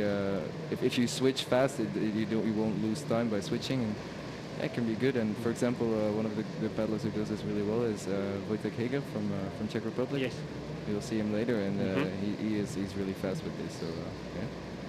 So Elisagi ended up picking up 2 gate touches, unfortunately. His time is 1:04, which I don't know that would be competitive, but we'll soon get a good idea because we've got a couple of Czechs coming up, as well as this young man, Roberto Colazingari from Italy. Ah, touch. He's got a touch as well, but 3 seconds down. former under 23, I think, world champion. Yeah. Yeah, from 2014, under 23 world champion. So always there and abouts, isn't he, Roberto? Sure. Yeah, he's really good, and he was part of one of the biggest Olympic battles in recent history. Like he was in Ivrea for the European Championships. That was the last C1 men's spot, and it was up between Russia, Italy, and Germany. And 2 Italians and 2 Germans made the final, and he was one of them. And it was an insane battle, and in the end it was won by Sideris Stasiadis. But it's crazy that the Italians don't have a spot. It's it's the year leading up to the Olympics is sometimes even more exciting than the Olympics itself. Some of the battles, some of the it's a big touch. Unfortunately, it was going okay up till then. Yeah. Some of the battles you have on some of these teams, you just think, my God, just the nerves that they must need to get through. Yeah, it's a very different kind of nerves than for a regular race. Yeah, you can see it on the water. Like for example, at the World Championships with the Germans, they are always in the final and they're always picking up medals, but they couldn't do it at the World Championships in Lasso 2 years ago because it was just too much, and yeah, that's just it's not that would not happen with a race that was not about Olympic quota. It's like every race in the final. Yeah. So now we have the first of the, speaking of the Czechs, of course, Lucas Rowan, who won the gold last week, is not here this week because he's focusing on his Olympic preparations. So that's presented a couple of opportunities for a couple of the young Czech paddlers, and Vaclav, 23 years of age, under 23 world champion from 2018. I mean, this is the thing, these countries have these athletes who are capable of, for any other country almost in the world, they would be off to the Olympics. Headline act. For sure, yeah. And this has been a good start, nice fast start for Vaclav Chalupka from the Czech Republic. Spin. He's okay, that looks pretty good, yeah. He's actually 3 seconds up in the split, and now 2 is 2 seconds, 2.5 now, yeah, so he's putting together a good run here. The first 2 paddlers both picked up a couple of gate touches, so if he can stay clean, he will probably go to the top of the leaderboard here. Everything's going nicely for him so far. Much cooler out there today, I think, isn't it? Oh, is he okay? That was. I think it was okay. Oh no, you got a 50. Oh shit. Oh, that's wrong. Was it? I think obviously they'll go back and look at it. It was tight. Yeah, it doesn't say pending, so I'm not sure, but yeah, we'll have a look at it anyway in slow mo in just a moment, I'm sure. Let's see how he reacts to it. Does he think it was a 50 or not? Yeah, he's looking, no, what are you talking about, he's saying? Yeah, otherwise it would have been a lot quicker than number 1 right now. Yes, much quicker. He would have been 5 seconds quicker. I don't know that we have time to see the replay. No, we don't. So anyway, we'll keep an eye on that. He has an asterisk next to his name now, so they will have a very close look at it. It was tight. It was tight, but I didn't think it was 50 actually. Yeah. Well, here's his teammate, Thomas Ruck, 32 years of age, lives in Prague. Made a World Championship final a couple of years back. In fact, finished 8th at the 2018 World Championships. Very tidy, very strong paddler, isn't he, Thomas? Yeah, and I'm like super surprised because he's also not on the senior team this year. He's here because Lucas Rowan decided not to race because of the Olympics. And it just goes to show, like, you're so fast, and because you're Czech, it makes it at least 20 times harder to actually make the team. I mean, you're a World Championship finalist, and you still can't make the team. Yeah, so it's insane. I mean, but these guys, we talk about every race being a final. This is like, oh, come on. That was something really nice. this is like a final for them because they need to prove themselves. Yeah, They only get 1 or 2 opportunities. Yeah, that's true. Yeah, like if you can only do one World Cup in the year, it's your main event, and you have to you really want to do as well as you can. I touched. Yeah. So He was going well before then. Yeah. Oh, and he touched again. Yep. No, it's going a bit. That is a 50. No, sorry. It's same gate as his teammate. I think. I don't think there's any doubts about that one. No, I don't think so either. So Thomas Ruck has blown his chances of making the final, unfortunately, today. Unfortunately for him, yes. Yeah. Still would have been quicker than the current leader without the 50. Yeah. Yep. So a couple of mistakes coming out now on the course. Jake Cochran from Ireland. Yeah, he's a really nice guy. He was training in Po as well this year, and he's improved so much over the past few years. He's a really good paddler. Must be an incredible atmosphere in Po, because people from paddlers from all over the world sort of come there, congregate there, don't they, and spend so much time there. And I mean, what's it like there, just living in Po when you have everybody there? It's amazing. It's like the atmosphere, like you said, is great, and unfortunately. Everyone is everyone is very open and very welcoming. It's amazing. Yeah, it's an amazing, and the course is perfect for training, and it's always open. So it's amazing. Usually pre-pandemic, there's a 50. He missed that completely, unfortunately. That sucks. Keep going though, Jake. Don't throw it away. Keep going. Work on the course. Oh no, he needs to get into the game again. He needs to keep working now. We shouldn't just. Oh no. He's totally lost the plot and lost interest in this run. Yeah, it's interesting for slalom paddlers. There seems to be pre-pandemic. There were 2 bases that people would go to Po for the European summer, and then of course everybody migrates down to Australia, down to Penrith for the Australian summer. And I know, having lived a long time in Australia, in January when they have that first World Cup or the Australian Open, it's like a World Championship field. Oh, there's another 50 there. It's like a World Championship field. You have all the best athletes in the world are all sitting down there training and enjoying the summer, the Australian summer. It is in many ways a 12 months of the year sport, isn't it? Yeah, it is. Like for the teams that have got like a lot of money. I've never been to Australia, but it seems like you said, it seems like such an amazing field, and to have that like in the winter, and actually like the off season is it's great. Now here's a chap we don't see too often. No, it's Nikolai Schlerek from Russia. He's 24 years of age. I think he apparently made a final of the World Cup in 2019. Oh, did he? Yeah.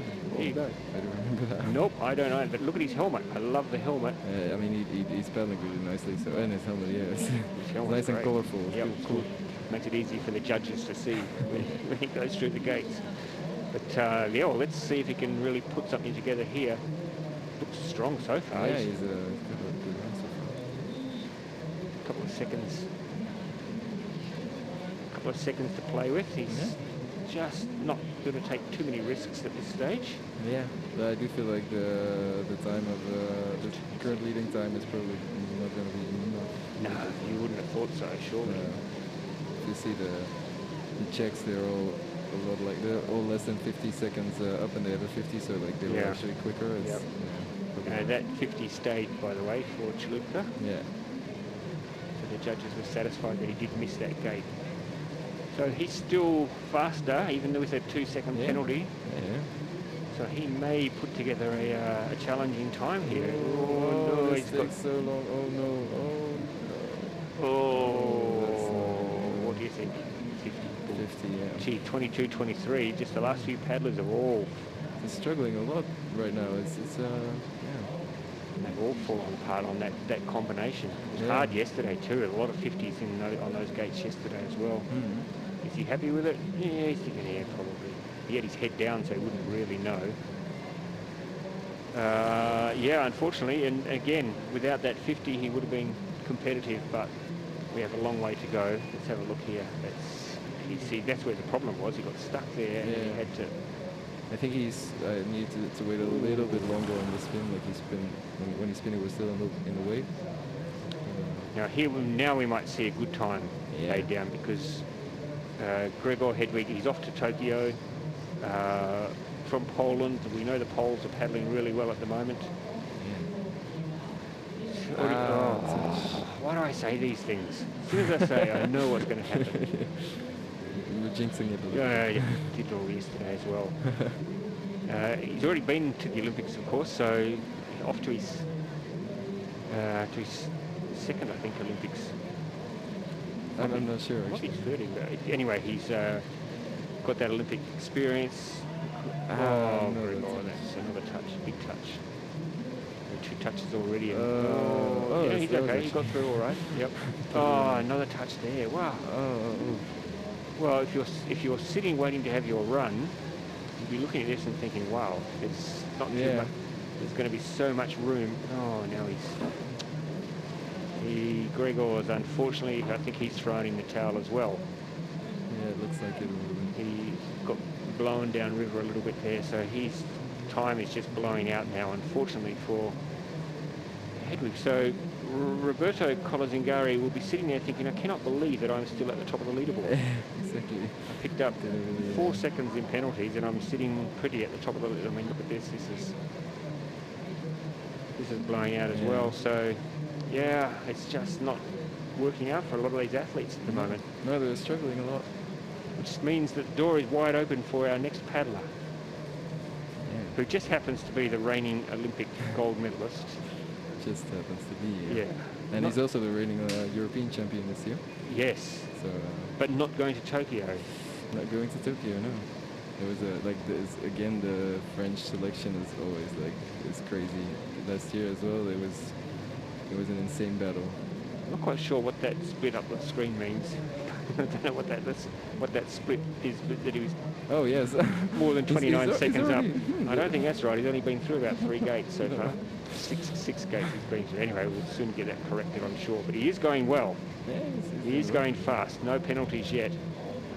Ignore that he is not 29 seconds up on anybody.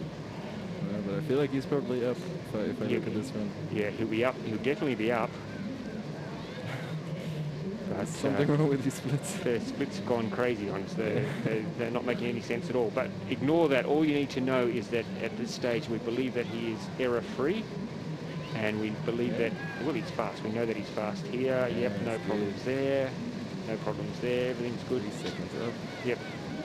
2.7 seconds, so that makes much more sense. That's, it's not 29, is it? No, this is a good run, so yeah, that's fine. Yeah, no problems there for Denis. This is a good tidy run. This will be if. That was nice. I don't know if he had too much control, but he got through there. Yeah. Okay. It made it happen. So normal service has been resumed. Yeah. In the men's canoe competition as we go through now, and here is our new leader, under 100. Nice. That's the time that everyone will need to beat. Yeah. 6.41 seconds faster. Very comfortable indeed for Denis Gagu-Chanou, the Olympic champion. 97.27, that's much more sensible. Now, Cedric Joly, he's the reigning world champion. Missed him last week. Yeah. He was 4th in the selections. It was I think one touch away from the team, and it was really disappointed. But when he heard that he could race this, he said that he was really going for the gold here, and he's trying to double down on his Olympic win, World Championships win. I'm sorry. So he would have been annoyed though. He picked up a touch on the very first gate. Did he? What? Yes. Oh yeah, he did. So there he is. Okay. That would annoy him a lot. There's an asterisk next to Denis' name, Denis Gagu-Chanou. So even if it's a 2-second penalty, he'll be fine. But it might be a 50. We'll just need to wait and see with that one. But yeah, Cedric Joly.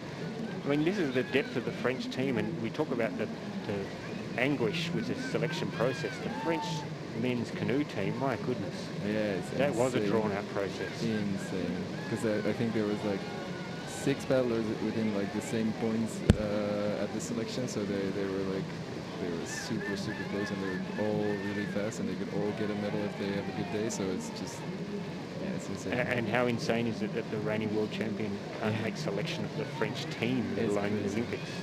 Yeah. I mean, he did have a little bit of like last year for the during the Olympic selection, he had some problems. He was struggling with motivation, I think, after the COVID lockdown and everything. So but it's good because this year he was actually like super close again. So I think he was still happy that he like found his way back to at least getting close. But yeah, good time there. He's second fastest at the moment with a 2-second penalty, so he'll be happy with that. Yep, there it was. The very first gate. It was a touch for sure. Very first gate just crashed straight into it. And now here's another one who's out on the course early. Yeah. And shouldn't be, because he's a World Cup finalist, gold medalist, Luka Bozic. He had a really good season in 2019. Yes, yeah. Not going to Tokyo, though. No, Benjamin Sacek is going. So again, this is Slovenia is a country where they have enormous depth in men's canoe, especially. But Bozic on his day is electrifyingly fast. Just 0.1 of a second down already on Garbushanu, who's the asterisk has been removed, so he'll be happy about that. Yeah.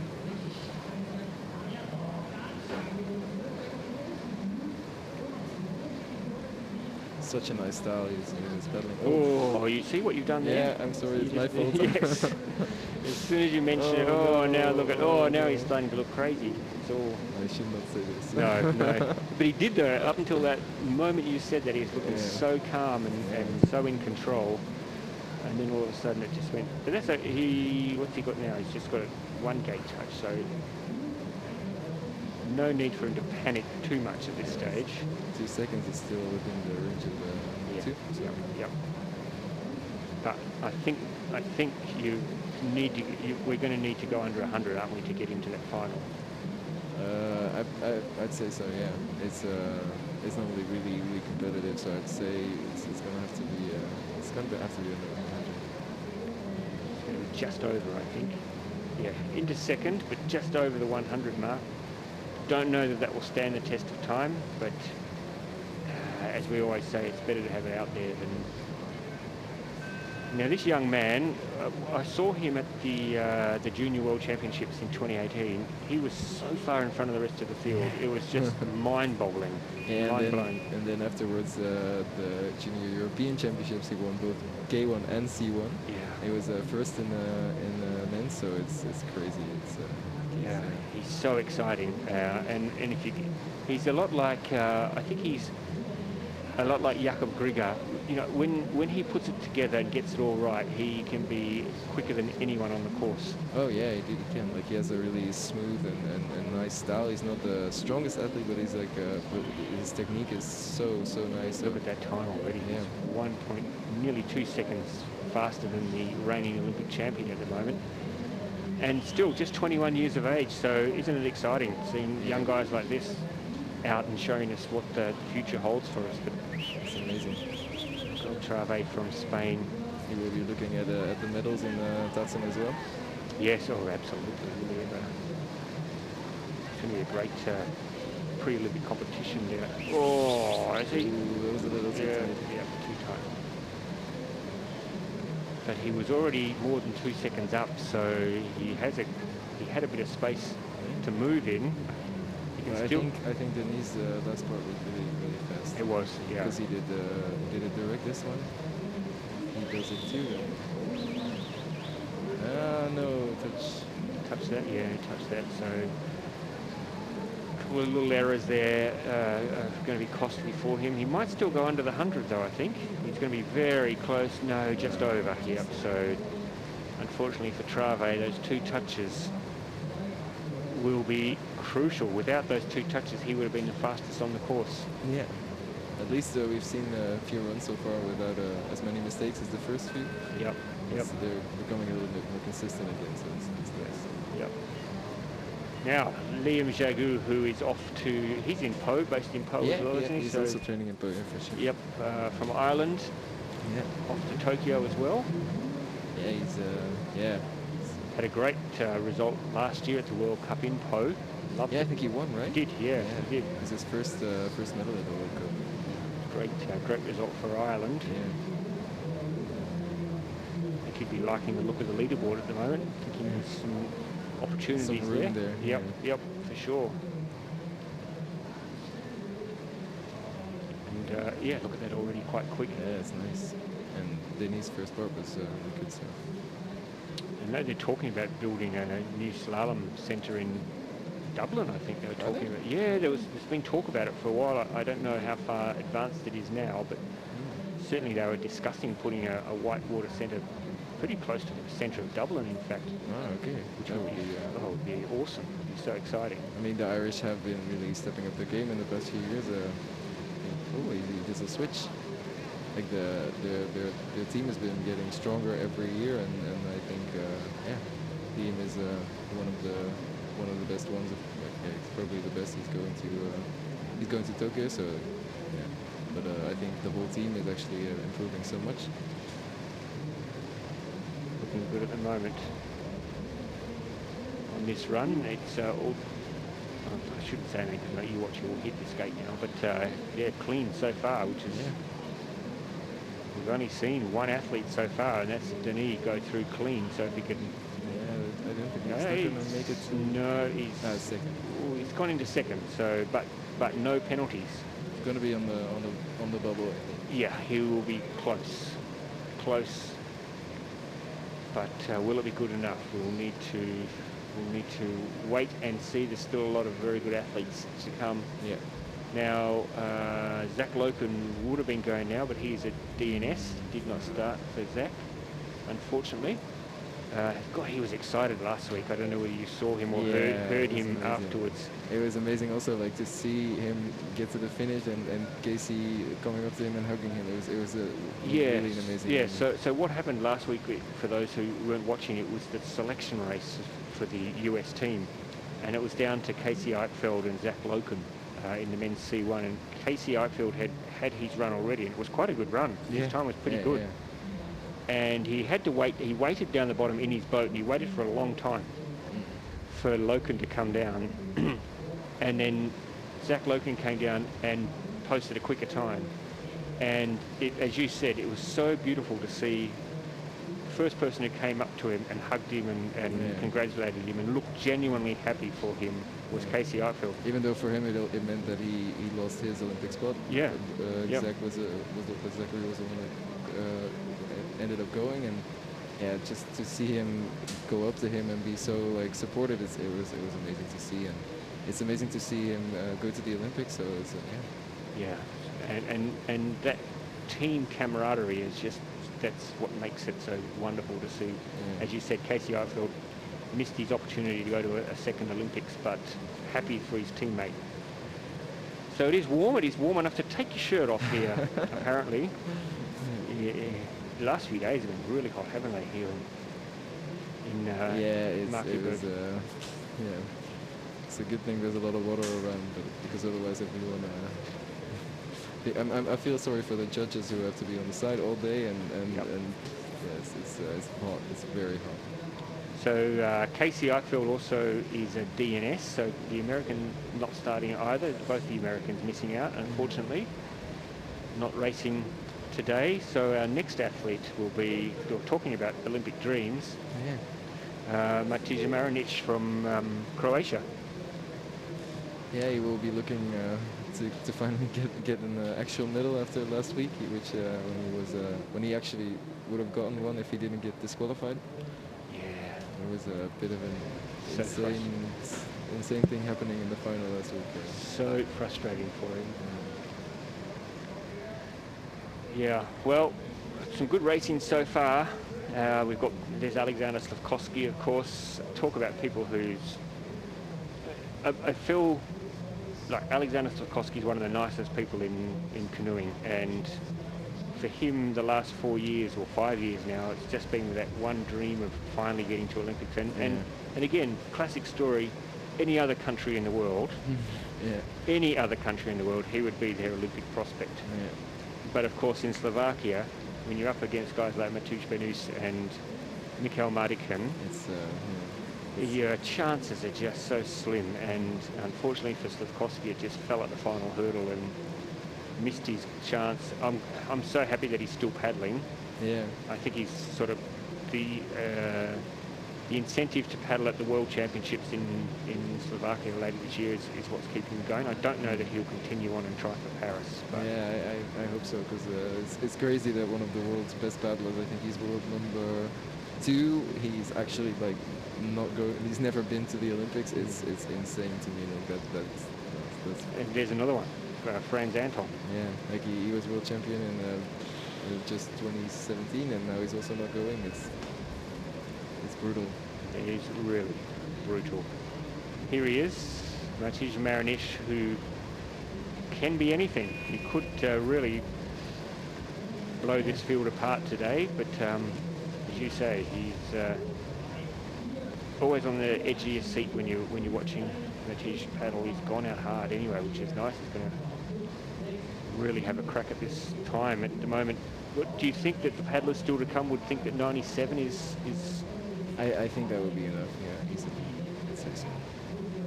Because there's like I think 5 or 6 more to come before the queues start rolling in. I'd say that the 97 is going to be one of the leading times. I'd say so. It was also a really good run from Denis, so I wouldn't be surprised. Good run so far from Marinic as well. He's just up on Denis' time and clean. I have to say, I've got to be honest, the early, it hasn't been that impressive. This semi-final so far, a lot of mistakes, a lot of ill-disciplined paddling, I might say. So I think we're really looking to the rest of the field now to really start to show us what this competition's all about. It says a lot about how hard this course is, and the stress, the pressure. I think. But also like no one has been able to paddle on this course before. So after Prague, there was only like 3 or 4 days that they had to prepare this course, and it's a really hard one. So I think this has probably got something to do with it. Also, the design that they put up is really hard. So Marinic ends up going into 6th, 2 gate touches. Without those, he would have only been just off Gargushinu's time. But yet another of the athletes that we don't hear enough of simply because of where they come from. But Marko Mogorotsky, I think he's got the spot here because Martin's not here. I think in the end they decided to go with the... I don't know why Martin is not racing. I do think he just qualified for the team. I think he was probably faster, but I don't know if Martin raced selections. I think I didn't see this. But he's fast. So. It's good that a door has opened up for this young man because he is a fast paddler. Like I wouldn't be surprised that he beat Martin, because I think Martin is really good, and but this guy is getting stronger by the day, and I think he's on his way to compete with the best 3 still-by paddlers, and like he's already doing this. And he was under 23 world champion. Just after Rio, I think he won the world championships. I think he's won a lot of medals in junior under 23. So he's last week he was already in the final also at the senior World Cup. So like he's And you would have to think Martin and Slavkovsky are both close to retiring if they haven't already before Paris. You'd think, but you never know. Martin could be going till he's 60, but so this would open up an opportunity for this young man to look. This has been a great run. This is going to be really. He's nailed that. Nice. I think we're going to see a new leader here. I think we're going to see. It's going to be well under 97. I think it's going to be a great time. Is it going to be? Yes, just not well under. but that is your new leader. Yeah, probably enough for the final as well for him. That's good. You would think so, wouldn't you? Yeah, that's cool. It's a good run. Cameron Schmedley from Canada. He's off to Tokyo, which is great. He's such a character. Yeah, he's a really nice guy. And great to see the Canadians doing well in the canoe. Yeah.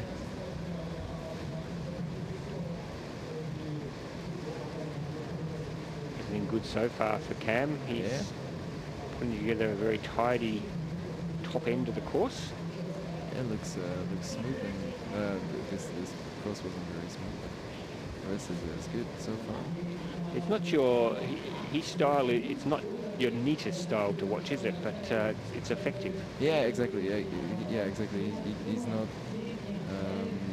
It doesn't always look easy, but he's fast, and that's all that matters in the end. He's putting it together nicely at the moment. No penalties. Yeah. We're getting very close now to the final 10, so we'll start to see the qualifiers. Oh, yep, that's good. That was all right. That's nice. Yep. 4 seconds down, but no penalties, so a bit of room for him at the bottom end if he wants to take a risk. I don't know whether he will, but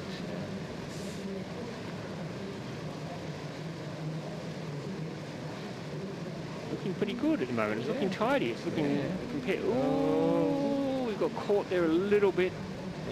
He's okay. He solved it. It's not the fastest, but it's okay. But I don't think he will go under the times. No, unfortunately, I don't think that's going to be in the mix.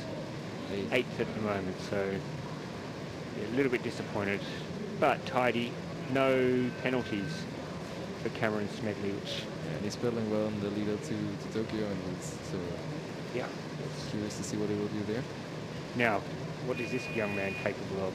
20 years of age. Exciting peddler to watch. One of the few peddlers that switches. Let's see when he will do this.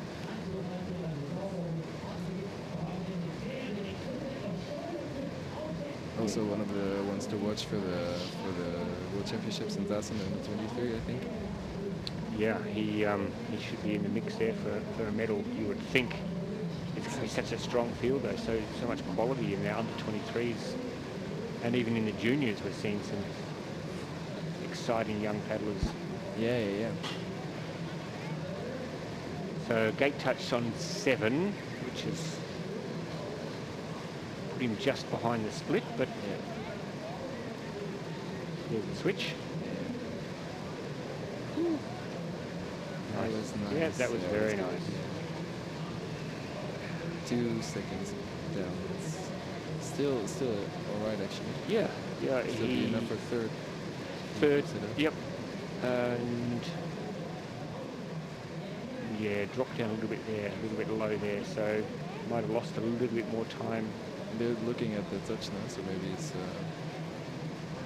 Maybe you've got it removed, which nice spin. Oh yeah, just. Yeah, he got through that, recovered okay. Yeah, it's okay. It's a little bit low. No, here, he's gone low again. Yeah. Yeah, it's not going to be. Unfortunately, I think that's going to put him out of the mix, unfortunately, although you never can tell the way the paddling's been going today. But at the moment, sitting in 9th with the asterisk. Without the touch, he would have been just 7th, so it's probably also not Righto, David Florence, 2-time world champion, been to 3 Olympics.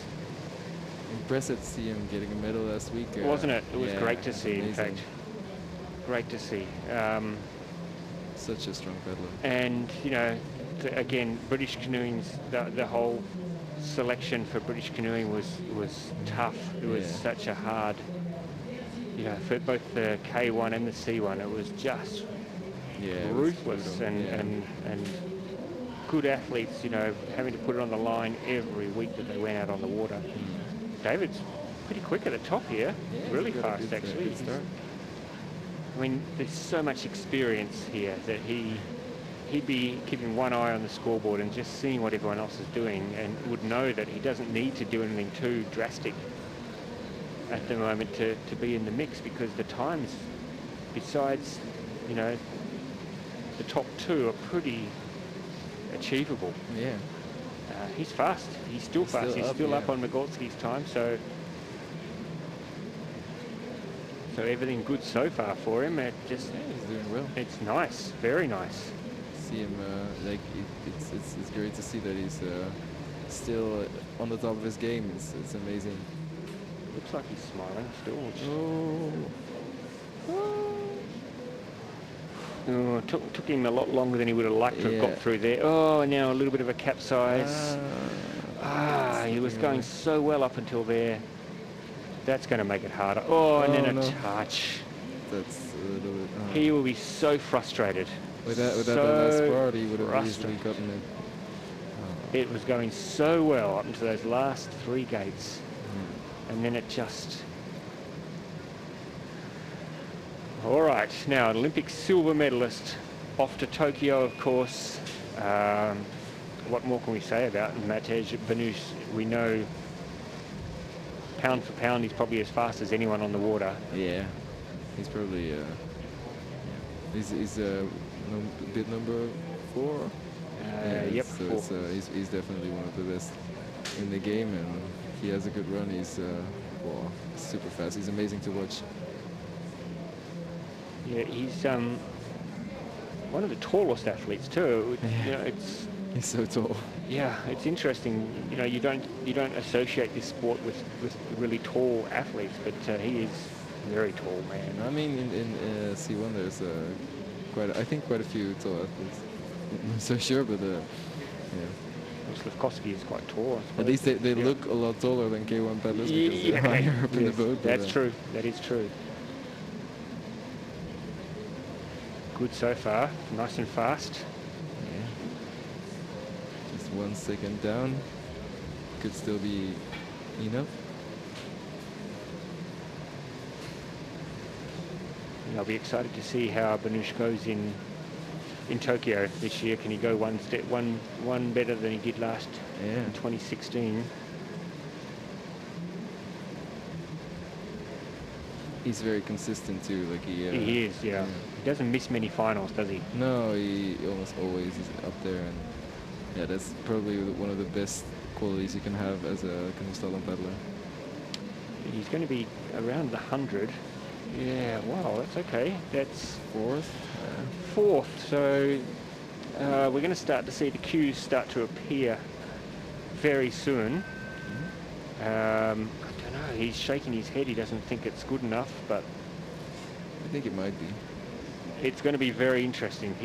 I mean, we said 100 going under. You might need to go under 100 to get through. So at the moment, I think that's no. I think you with 100 you could still be okay. Now Luis Fernandez from Spain takes to the course, getting an opportunity for a rare hit out. He doesn't get a lot of the racing that a lot of the athletes get, so an opportunity for him to come out and. I think he's doing quite a lot of races. I think he's in the Spanish senior team, and yeah, I saw him at the other 2 races, the Europeans and the other World Cup this year as well. So. And I think he's doing really well. I think last week he was also in the semi-final. Yep, he was. And, yeah. Well, if he has a good run, he's really fast. Yeah. Well, he's got. Touch. Oh touch. no! Oh, that was tight. Judges, there's a job for you, judges, just to check on that one. Go back and have a look at the tape. Just 24. So one of the younger paddlers in the field, unlike the women's field, which is full of people under 23. Yeah. A lot more mature paddlers in the men's competition. So yeah, let's see. He's not getting the 50. No. He got a 2 second for a touch on 15. So. And another touch. Yep.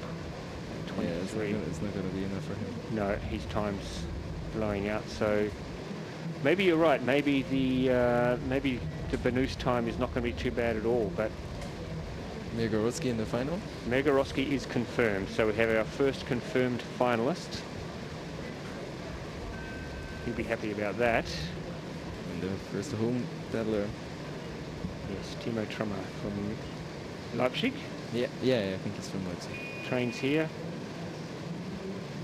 He'll be expecting a good result here, and he'll be pretty happy with the leaderboard at the moment. Yeah. Lots of mistakes. Is it nerves or is it just genuinely a tough course, do you think, this one? I think it's a combination of both. I think it's the course is really hard, like the course as a whole, but the design that they put up is pretty challenging as well. But yeah, it's also probably like semifinals are always really pressured, and yeah, it's easy to make a little mistake, and a little mistake can be enough to like have it all slip away. So yeah, it's a combination. This has been good so far. Fast at the top and clean, going right through the middle of the gate. So not taking any unnecessary risks at the moment for Timo Trummer. He's not trying to cut too many corners. Oh, as I say that. Yep, no, he's good. Oh, he's doing it really well. Yep, very nice. Just dropped down a little bit on time now, but no touches. That would still be enough. The top two. Oh, that's not good. Oh, no. He didn't lose too much time there, but it's going to be hard for him now to make the top three. I also touched the 20. Yep, so that will be costly. And another one there. So unfortunately, like a few of the other athletes, it's all big one there. This last part is killing all of them. Oh, and another one. Oh, it has really gone. After such an exciting start, it's fallen apart badly. Unfortunately for Timo Trummer, so he will not see the finals, but Denis Gagu-Chanut, the Olympic champion, will be in the final. Yeah, good for him. Yeah, very good. Now, on any given day, this guy should make the final as well. Yeah. Raffaele Valdi, the under-23 silver medalist. Yeah, he's a strong paddler, and yeah, I think he made a World Cup medal as a junior as well in Prague in 2017. May well have. He was under-23 world champion in 2018, and he's made a few finals actually, World Cup finals. So yeah, he's really fast. Again, nice and solid up the top, not taking too many risks, straight through the middle of the gates. And again, he was also part of the big battle for the Olympic spot in Ivrea. He ended up 4th in the Europeans, and he still was not enough for a spot because Tasiadis was 3rd. So it was a crazy battle. Pending for Vivaldi on gate 6 that they're having a look at. I didn't see anything, but the judges are much better placed than what we are. Yeah. Otherwise, it's been a pretty good run so far. Ooh, yeah, it's not bad. The top time, he's looking now to go straight through. He needs time under any time under 100 will get him straight through to the final. If he does this well, he might very well be up there. I think, unless he has a touch here, it's going to be very close. I think he might just be over 100 actually, unfortunately. So. No, it's not enough. No, not enough. So that means that good news for Liam Jagu. Nice. Liam Jagu is through from Ireland. Nice. See if he can repeat his performance from last year in Po. Yeah, it would be nice for him. Yep. Kirill Setkin, back in 2010, was the junior world champion. 28 now, from Russia. Yeah, he was fast in the heats. If he does, like, I think he had a World Cup medal in 2019 as well. If he's on a good day, he can be really up there. Well, today is the day, isn't it? The way these times are all. Yeah. I mean, we're now looking at times in the 100. Yeah. The next Benus is the next one on the cusp, by the way. So he's watching this anxiously. His time is 100.18. Yeah, from number 4 to number 8 are all within the same second. They're all 100 seconds. So you need probably aim go to, if you can go under 100, you'll get yourself a guaranteed spot in the final. Exactly. And so far, though, only 2 athletes have been able to do that. So good so far, tidy. It's not too far down on the, well, 1.3 seconds. That's not too bad. That'll. You have 3 seconds to play with. So. Yeah, exactly. But this is where a few of the athletes have started to get into trouble. Yeah. This is where it really happens. Yeah. Yep. Getting across here, making a decision. Yep, the spin's probably the safest option right now. Good, good. Yeah, that's good. Stay tidy. I think this will be enough for him. Yeah, I think so. Yeah, he'll be under 100 here, so that's good. He can book his ticket straight through. Yes, just 99. Straight through to the final. Good run now. He's in 3rd spot, so that's good. Lays down the gauntlet, gives Banus a little bit longer to think about Franz Anton. It's a funny video. Yeah, nice guy. Loves paddling here. Yeah, he's this his plays, and curious to see if he can do it here. He he could have booked his ticket. Oh, that was almost really fast, and then he touched. He could have booked his ticket for Tokyo in Po, of course, but it went pesh. Oh, no. Franz, what's going on? 2 touches already. No, he could have booked his ticket in Seo. Yeah, in Seo, sorry, not Po. Yeah, Seo at the World Championships. Yeah, he was. But it didn't go well for the Germans there, both of them. He and the pressure was a lot for them, I think. And then, of course, as you mentioned, Sedaris locking it away in Ivrea. Yeah, it was oh, another touch. Yeah, this is uncharacteristic on his maybe, home course. But maybe it's the pressure of racing in front of a home crowd. It's hard. I think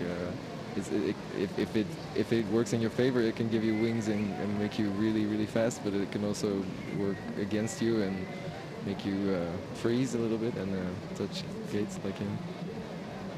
Yeah, he's not going to make it through, unfortunately. Ooh, and there's a 50. Was that a 50? What are they giving it? It was tight. He's given the judges pause for thought anyway. Yeah. But yes, his time is going to be, well, still fast. But without those touches, he would have been crazy fast. That's 6 seconds in penalties, and he would have been the fastest on the course. Yeah. He's still. Well, he's 12th, so he's not going to get through. But it means that Matej Banus is through to the final, and I think that's good for the sport. Yeah. It's good to have him in a final. And the next one on the cusp is Luka Bozic. He's now waiting. As we see Kasper Stuba from Poland, another of the strong Polish paddlers. Yeah. He's one of those athletes. When you're watching him, it sometimes looks like he doesn't really. It doesn't look hard. It's like it looks like he's paddling, just he's cruising, but he's doing exactly the right strokes, and yeah, it's amazing. He's so strong and. Oh, yep, this is good. He might have touched gate 2. Looking at gate 2, yeah, just to see if he had trouble there or not, but. Otherwise, his time's good. Yeah. Last week he won the semi-final in Prague, I think, right? Yeah, so yeah, he did. Yes, that's right. So he's paddling well. He's in good form. Yeah, he's in a good headspace at the moment. Ooh, I think that was okay. It's hard to tell. It's so fast, isn't it? And it's so technical. You've got to get your whole head through, don't you? And part of your boat. Yeah. And well, in gates like these, you sometimes don't really have the space to get in the middle of the gate nicely and still be fast. And yeah, you sometimes need to put your head in, and it can work in your favor. It can also work against you. And I mean, people say, oh, why is it worth it for the nanosecond that you're going to pick up? Well, in a move like this, yeah, for sure. Because if you don't do this, it's going to be even hard to even make it because the move is so hard. You actually need to put your head in, otherwise you can't. Oh, he's got through. Just yeah, well yeah, done, yeah. Kasper. That is a good result. He has gone in the 6th position. Another final for him. Another final, yeah. So we just have 4 more places available. You would think that this chap will take one of them. Yeah, I would think. Surely, it's the way he's paddling. He's so fast, and was good. Was good last week. Yeah. He's good every week, really. He's like Banush. He does not miss many finals. Yeah, except for the World Championships. Yeah, which is the one that he wanted to make. And then he didn't make the semi-final. No. He had a very bad day that day. Yeah. But paddling now in the knowledge that he's going off to another Olympic Games, and would be a pre-Tokyo medal favourite, you would think. Yeah, you'd say so. I mean, when you remember that there's a lot of guys that won't be there, like Slavkovsky and Markkleeberg and guys like that. So it really, in many ways, the Olympics are much easier than the World Championships, aren't they? They are, yeah. It's in fact, they're even easier than your national championships for some. Yeah, exactly. Like it's a pretty cleaned up field at the Olympics. So yeah, it doesn't mean it's an easy race, but it's still like if you compare the field of the Olympics to this World Cup, then it's still it's easier to make a medal there than it is here. So his time's very good so far. Just well, he's almost on the split, in fact. So it seems like he can handle the pressure. Yep, that's good. Nice. I don't think there's too many problems there. This was nice. Yeah, he's going to be very comfortable.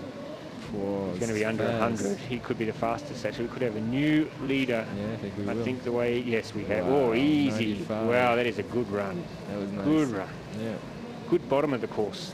Yeah, for sure. That's where it all happens. Like you saw this with Jess yesterday. Like he can win so much time on the bottom. Yep. So that's why he's got the number 1 on his back, folks, because he is very fast, very consistent. Yeah. Okay, here's the, as we say in Australia, the smoky. And he is Australian, Daniel Watkins. Yeah. We know that he's fast. We know that if he puts it together, he's going to be very close. Really.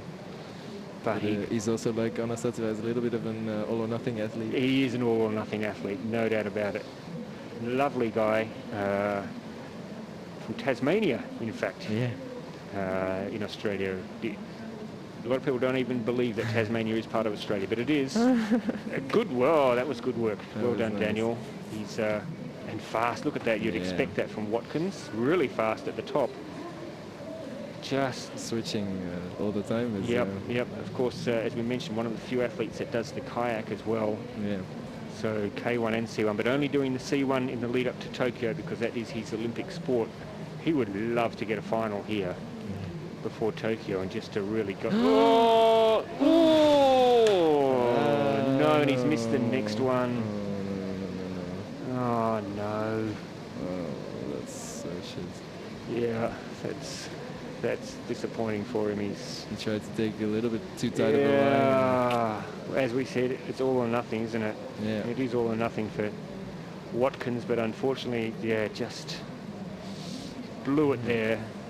He was going so well up until then. Yeah. Actually, like, no, he doesn't have a chance anymore. But he's still he's not going to be that far behind. I feel like if that didn't happen, then he would have easily made it. Yep. Looking at this, it's all really good. So actually, like 99. It's going to be at 101. Yeah, it's going to be just out. Just out. With that mistake, it's impressive that he even made it this far. Considering he had to go back. Yeah. But maybe he'll feel good that he, even with a big mistake like that, he was competitive. Yeah. So now Bosic is through. Luka Bosic is through. So Trave and Joly are the two athletes now who are waiting to see what happens with Alexander Slavkovsky. Are we going to see the best of this man today? Yeah. If we do, then we get to see something really beautiful. Really special, because, yeah. When he puts it together, it is a sight to behold. Yeah. He's so tidy, so strong, isn't he? And just... Yeah. He was... he's Olympic qualifying I mean, he was quite sick there for a while, wasn't he? Which laid him low and really affected his training and his competition because he couldn't even get out of the water for a long time.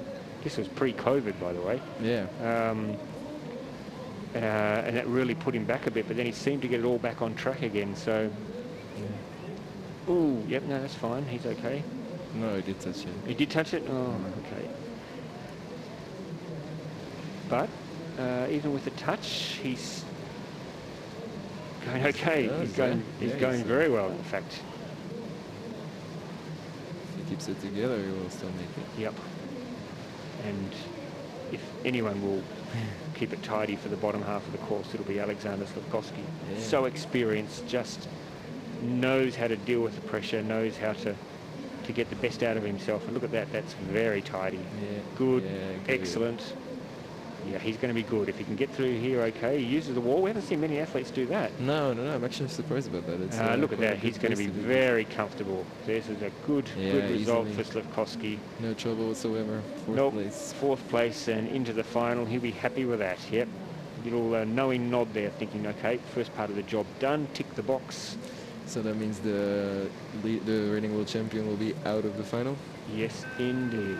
Cedric Joly, unfortunately, with the 2-second penalty. Wow, what about the 2017 world champion though? Will he make the final? The last man on you would expect him to, and he was very good in the qualifying, wasn't he? Yeah. Just so strong, so focused. You know, a lot of athletes you can see by looking at their eyes just how they're feeling and how they're dealing with the pressure. He just always looks so focused. I think if you look at him now, look at the intense look that he gives, and it's amazing. He follows the water so nicely, and he doesn't put in any stroke that's not supposed to be there. Very good so far. He's of course heading to Tokyo as well. Yeah, looking for his first Olympic medal, I think. Yep. Cruises across the wave there, making the water his friend. Yeah. Doing it nicely. Oh, look at that time. He's well up. 1.5 seconds. Been very good. Just needs to just finish it off now without doing anything silly, and he'll be fine.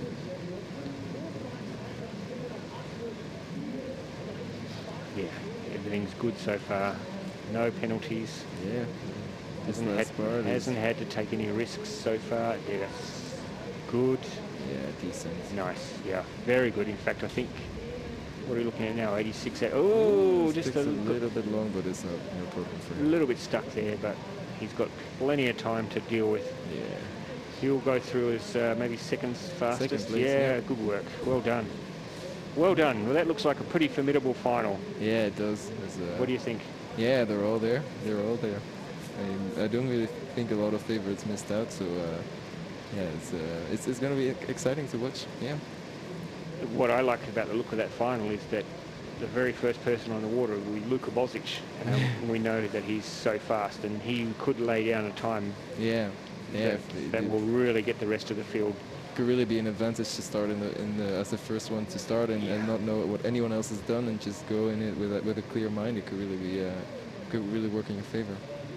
We look down the qualifying there.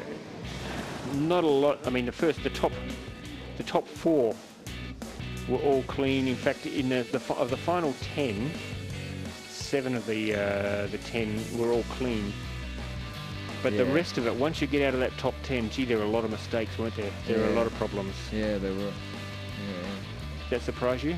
It kind of does, yeah. I know the C1 men as a category that not a lot of mistakes are affordable, and yeah, to see there be like in the heats, I feel like everyone was just had like he needed a perfect run to get through, and to see in the semifinals that so many people like have made mistakes, it surprises me. Yeah, it does. Well, I think we're going to be in for a great final later on this afternoon. We've got the best in the world there, absolutely no doubt about that, with Tassiadi, Savsek, the reigning Olympic champion is there, Slavkovsky is there, Banush is there. It's going to be a fantastic final. Yeah. The last big hit out the last chance before Tokyo for these chaps to really give themselves a workout and test themselves against the best. We will see how that all plays out, and of course we've seen with the women's final, there we are, just confirmation there now. If you have a look at it, Tassiati's quite comfortable at the top, isn't he? Very good run, as you would expect from the German. Good to see Markkleeberg there. Yeah, 3 Slovaks in the final and 2 Slovenians. Yes, yeah. And here are the chaps who missed out. Trave unfortunately missed out, Joly missed out. A lot of the younger. Just so close though. Yeah. Yep. Mikhail Trave with 2 touches, he was only 11th. I guess, I mean, we say that probably no surprises. Franz Anton missing would be a surprise. Yeah, that's a surprise for sure. Yeah. I think people would have expected on his home course that he would have gone through. Maybe David Florence, the way he paddled last week, you would expect that maybe he would have gone through again this week. But it's not to be. But that does not take away from what is going to be a great final. So looking forward to your company for the finals, the men's and the women's C1 finals in a little while from now. Joris Orton, thank you so much for joining us and giving some insights today. I hope you've enjoyed it. Yeah, for sure. It was lovely to be here. Yep. And it's nice for people to have a new voice and have somebody who actually knows what they're talking about, bringing them coverage of the competition. So thank you. Good luck for the extreme slalom this afternoon. We'll be watching you with interest. Join us again, folks. Very, very soon we'll be bringing you the very best paddlers in action from Markkleeberg.